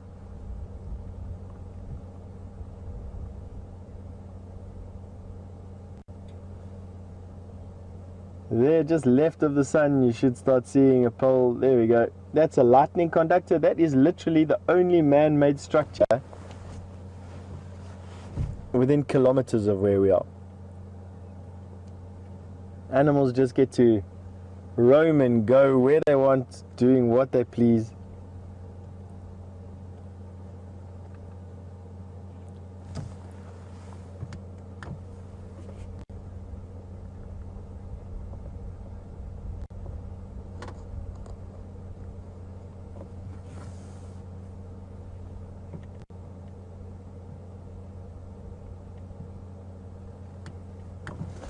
Righty, I think let's carry on going. See what's happened down at the dam. See if those lions that we saw this morning come back.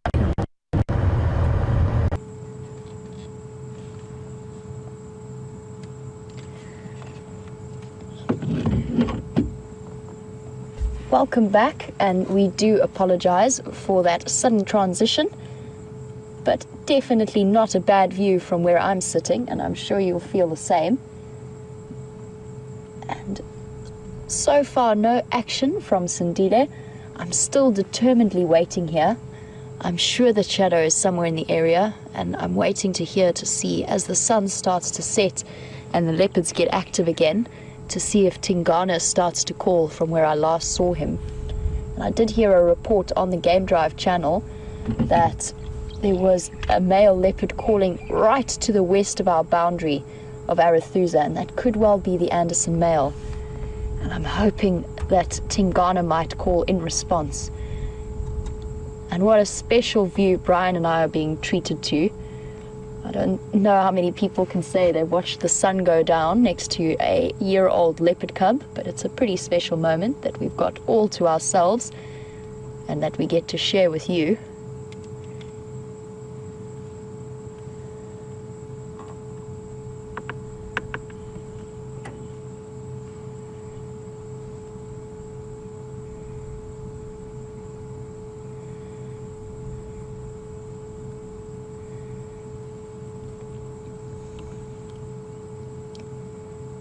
Ooh, sitting up.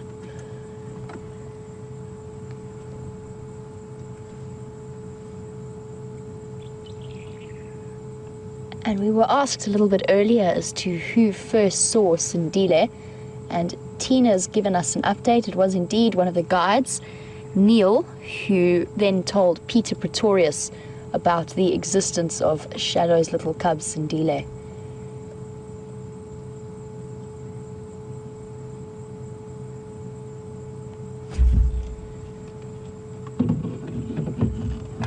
I wonder where he's off to now. Might just be to reposition a little bit higher on the termite mound. Get a better and a different view. Yep. Just moving to a slightly different spot. I think he's got his back nicely sheltered there. And he can survey all that surrounds him. And leopards do have really, really good eyesight, which of course they need, given their necessity for hunting. And while I've been sitting here, I've just been thinking about how incredibly adaptive these creatures are. So that little tail, we can just see the tuft of white sticking out there. That is more than half of the length of his body. Oh, big yawn. So tired. That tail is more than half the length of his body and so useful for helping to balance them and keep them agile. So when they're constantly changing direction, if they're ducking and diving, hunting the various animals around here, it just acts as such a brilliant counterweight.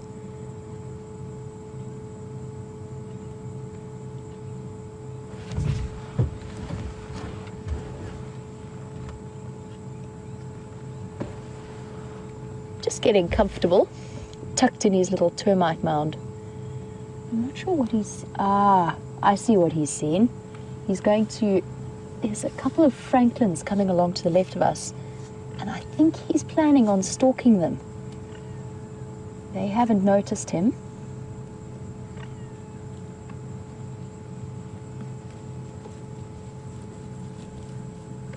And we're just going to keep very, very quiet. We could get to see Sindile make one of his first kills, and certainly his first kill whilst live.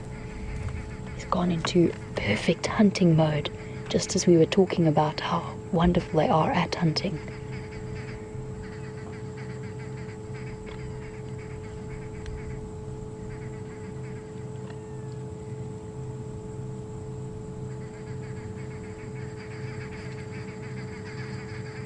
And the birds are completely unaware. They're still making their way towards that termite mound. And you can see how completely flat and how still he's gone.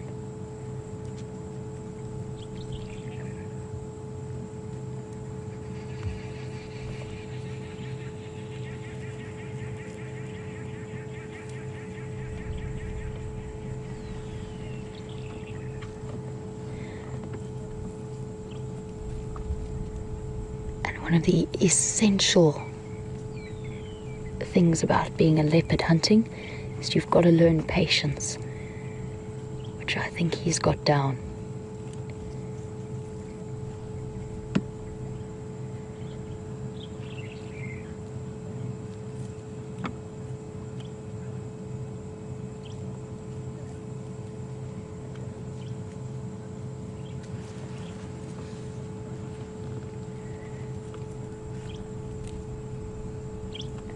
He's relaxed his posture a little bit,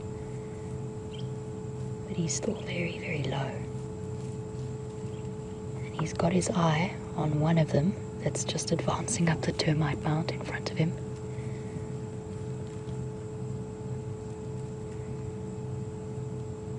He's waiting. He's going to try and spring this trap.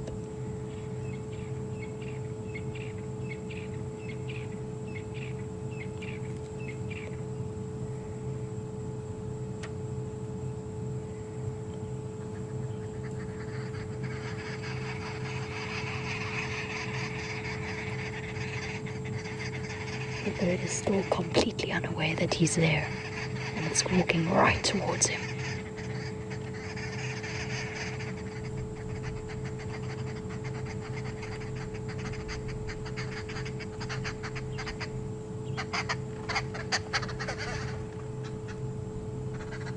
I've got to hope that the babblers don't give the game away.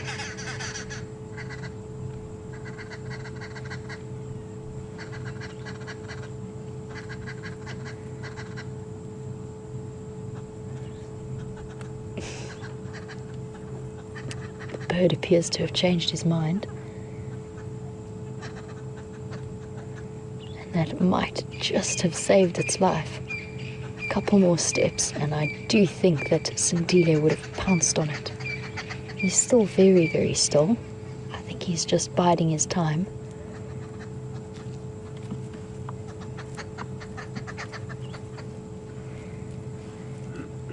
And the babbling that you can hear around us, that's the arrow-marked babblers.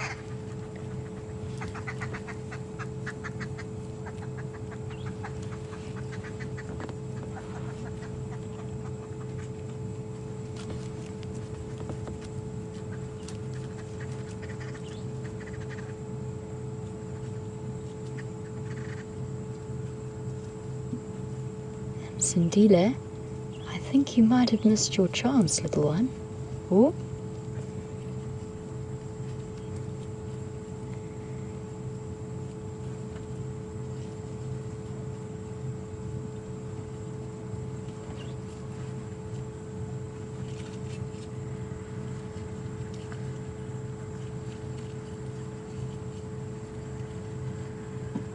He's watching them retreat off.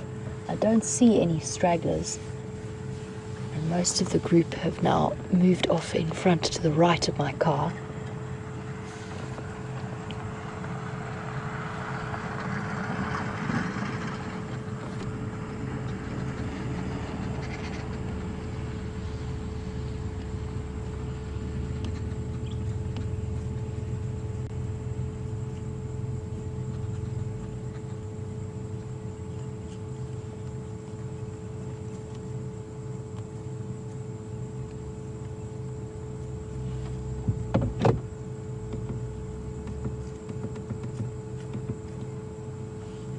Nope.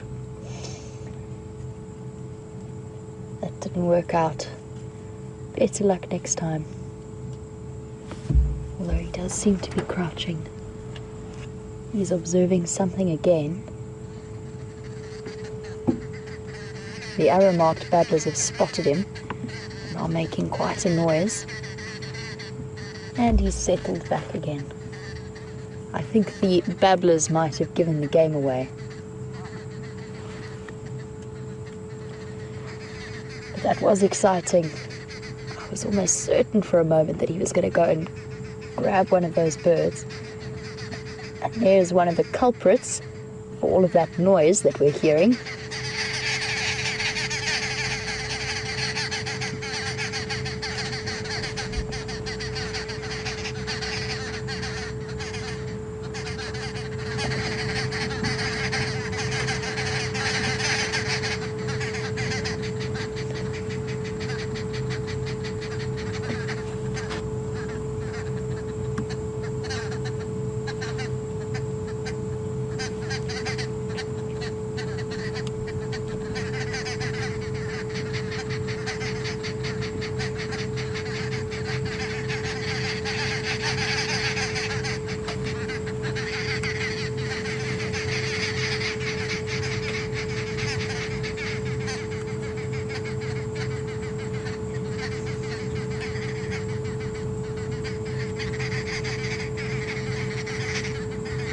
He is fairly cross with them right now. His tail is flicking away. I think he's a little bit irritated at their intrusion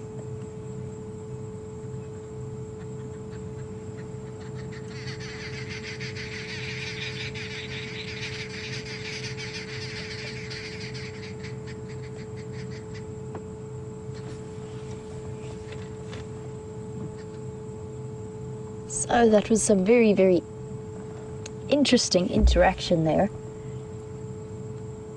And when we saw him a little bit earlier, he was right next to a couple of francolin, which actually had me fooled for a moment. I thought that the movement I'd spotted was just birds, because they were so close to him. I'm not sure why he didn't go for that francolin. It could just be he was hoping it would come a little bit closer, and then the babblers gave the game away. And that's an important life lesson for him that he's just learnt in terms of timing and when to strike and how long to leave it. So I mentioned that patience is so important. And in this case, he showed maybe just a little bit too much.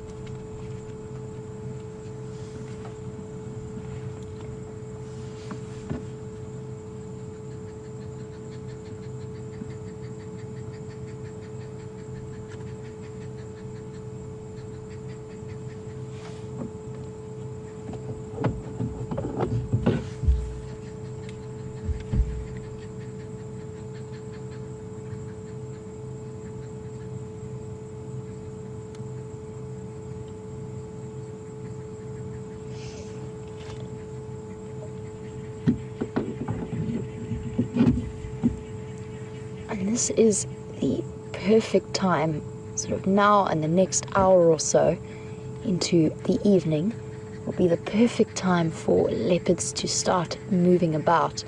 And Bram from the Netherlands, welcome to the Sunset Safari. The reason that leopards get active at this time is quite a complex one. They are very, very well adapted to being nocturnal predators. That doesn't mean that they don't hunt during the day, because they do. I have seen them do it on multiple occasions. But they have incredible eyesight and incredible stealth that works very, very well for evening conditions. And they are the main nocturnal predators, along with lions and hyenas.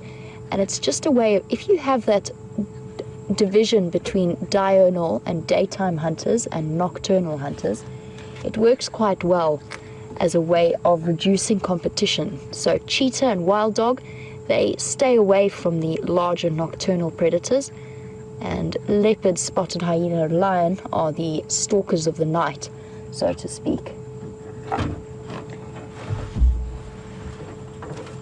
Just going to make sure my spotlight is ready. Still listening very, very closely to hear if we have any sign of shadow returning or Tingana calling.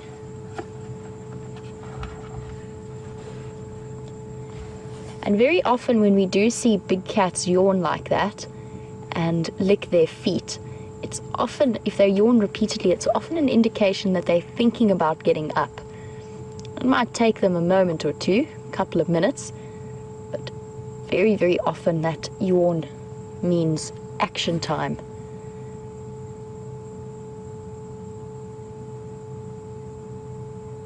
And there's another one.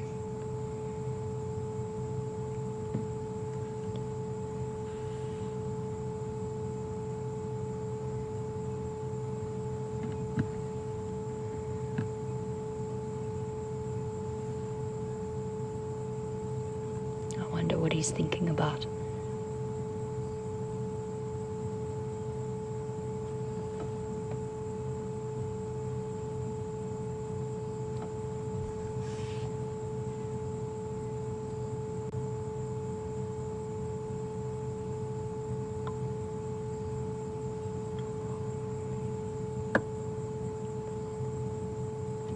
He's looking off towards the north. Still very, very relaxed. And that is where I suspect Shadow is. That is the direction that I suspect Shadow is in. But he's not too on the alert.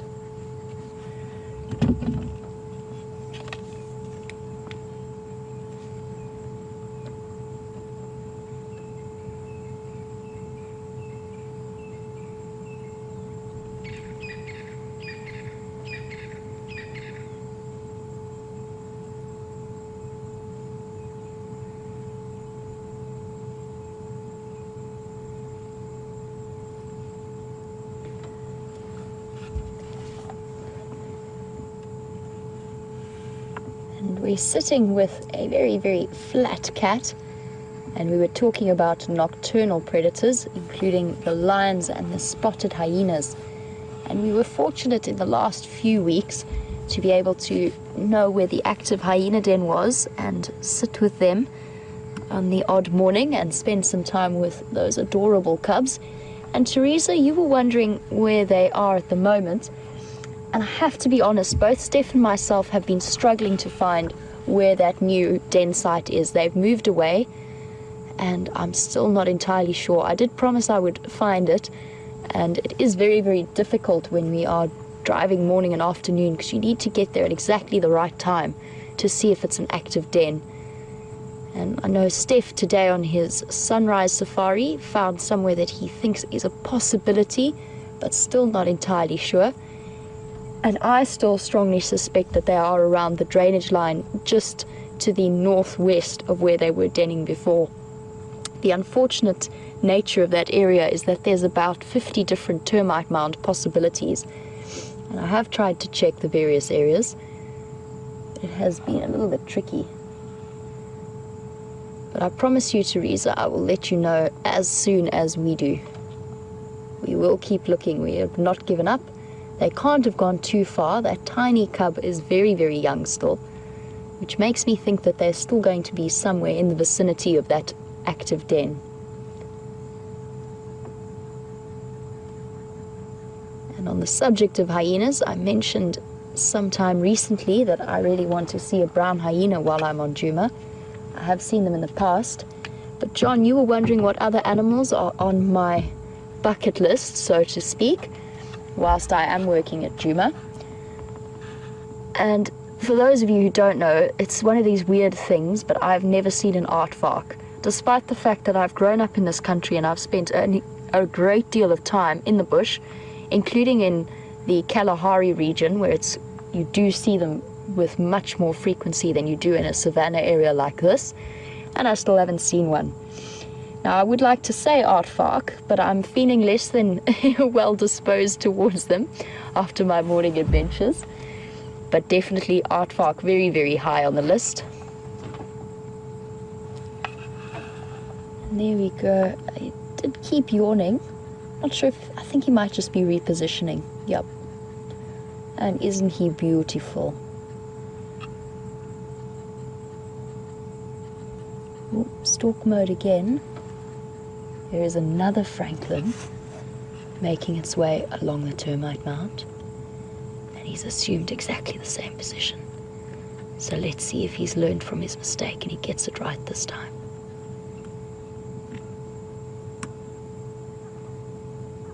Once again, that francolin making its way up the termite mound. Ooh, no.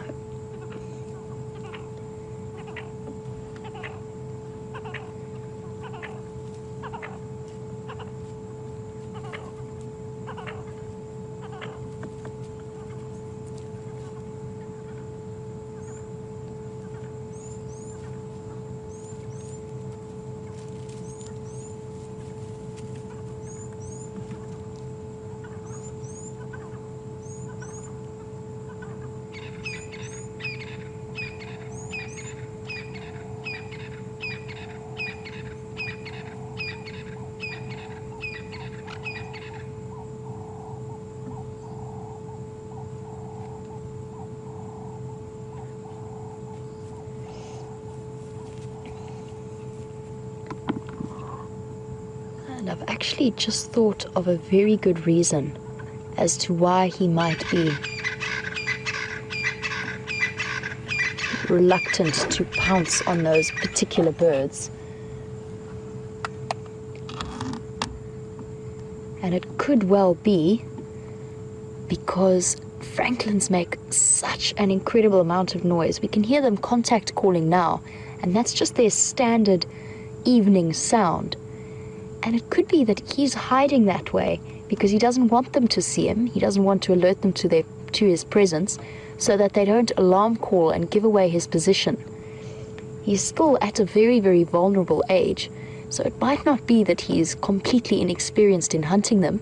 It might just be that he's learned that if he does, it tends to be the end of his hiding spot, because they attract the attention of other animals in the area and possibly even alert other animals that might start alarm calling as well. Because while we've been sitting here, apart from that incident with the Franklin and the arrow-marked babblers, he has been completely under the radar. There's nothing that's been alerted to his presence. No squirrels have shouted, no go-away birds. And he keeps lifting his head like that in response to bats flying over his head.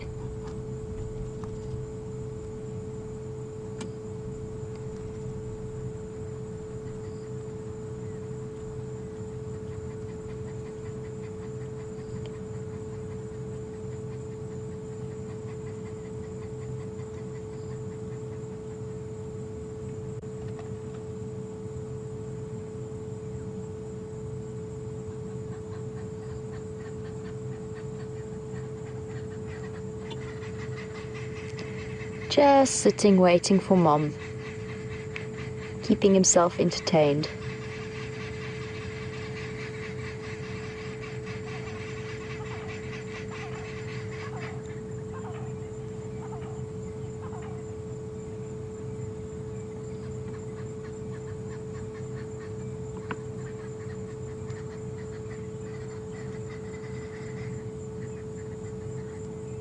Another big yawn, showing off those impressive looking teeth, and it looks to me as though he's lost that double set of canines that he had when I first started working here, which was so interesting. I've never heard of or seen that before in any of the big cats. I asked a friend of mine and she said she'd seen double canines in cheetah before. Basically, he had a milk tooth, or the milk teeth hadn't fallen out, but he'd still grown his permanent canines. So he had a double set. Bit of grass to tide him over.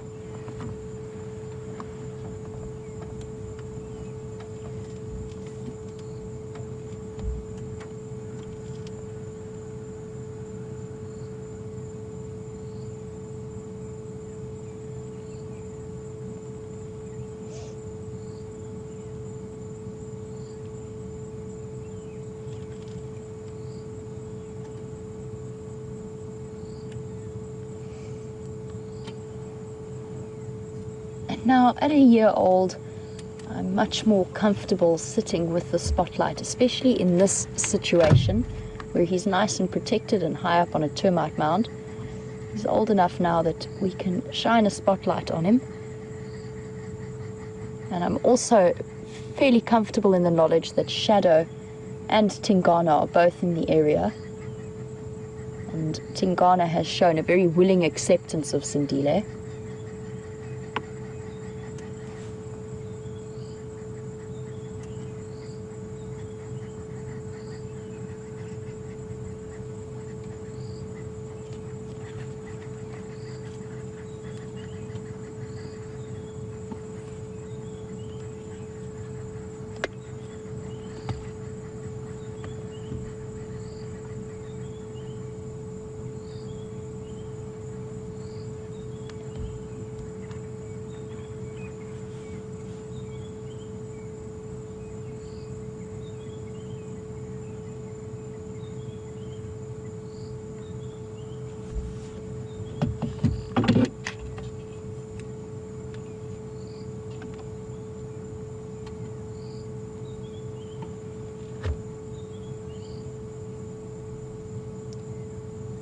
He's resting comfortably again.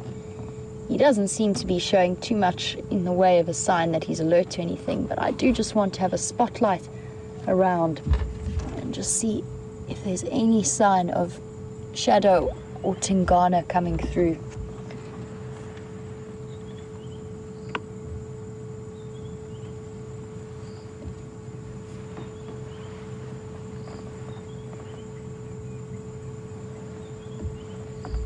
Nope, no sign of them.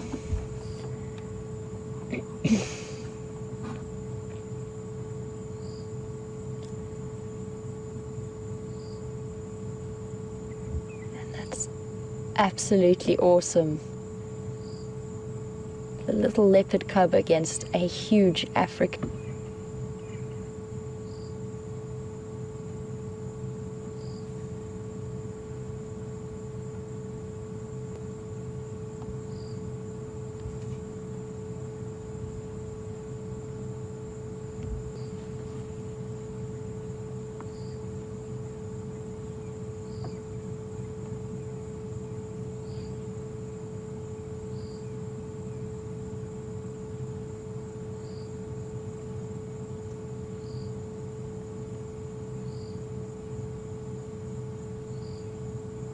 We're starting to hear the first crickets as well. I heard my first fiery-necked nightjar calling a couple of nights ago. And all of these are signs that summer is back on its way.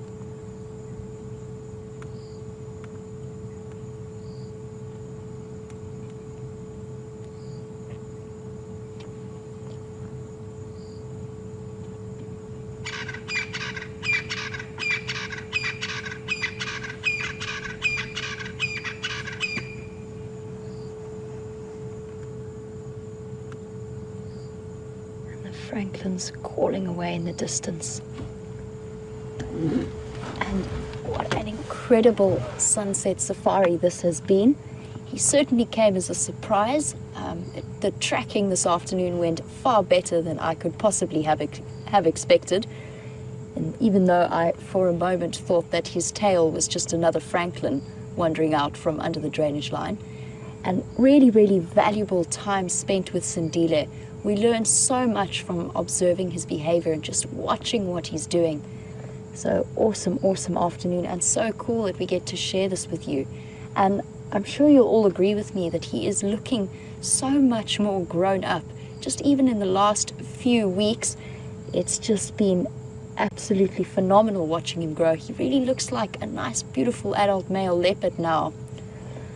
And we even got to watch a little bit about his hunting efforts, which was really, really cool to see, just how flattened he was and how cryptically colored he was. And I want to be able to share this sunset and this leopard with you, so I'm going to quickly say a big thank you from both myself and from Steph, and a big thank you to VM and to Brian for their fantastic camera work this afternoon. As always, Tara and Jess and FC for their wonderful work. And Eugene, a big, big thank you for pulling me out of the art fog hole this morning. I really, really appreciate it. So guys, I'm going to leave you with a little bit of quiet towards the end of the sunset safari. Don't forget to join us for tomorrow's sunrise safari. It's going to be amazing. And for our last minute, we're just going to sit in silence and look at this incredible sky with this beautiful cat underneath it. Cheers for now.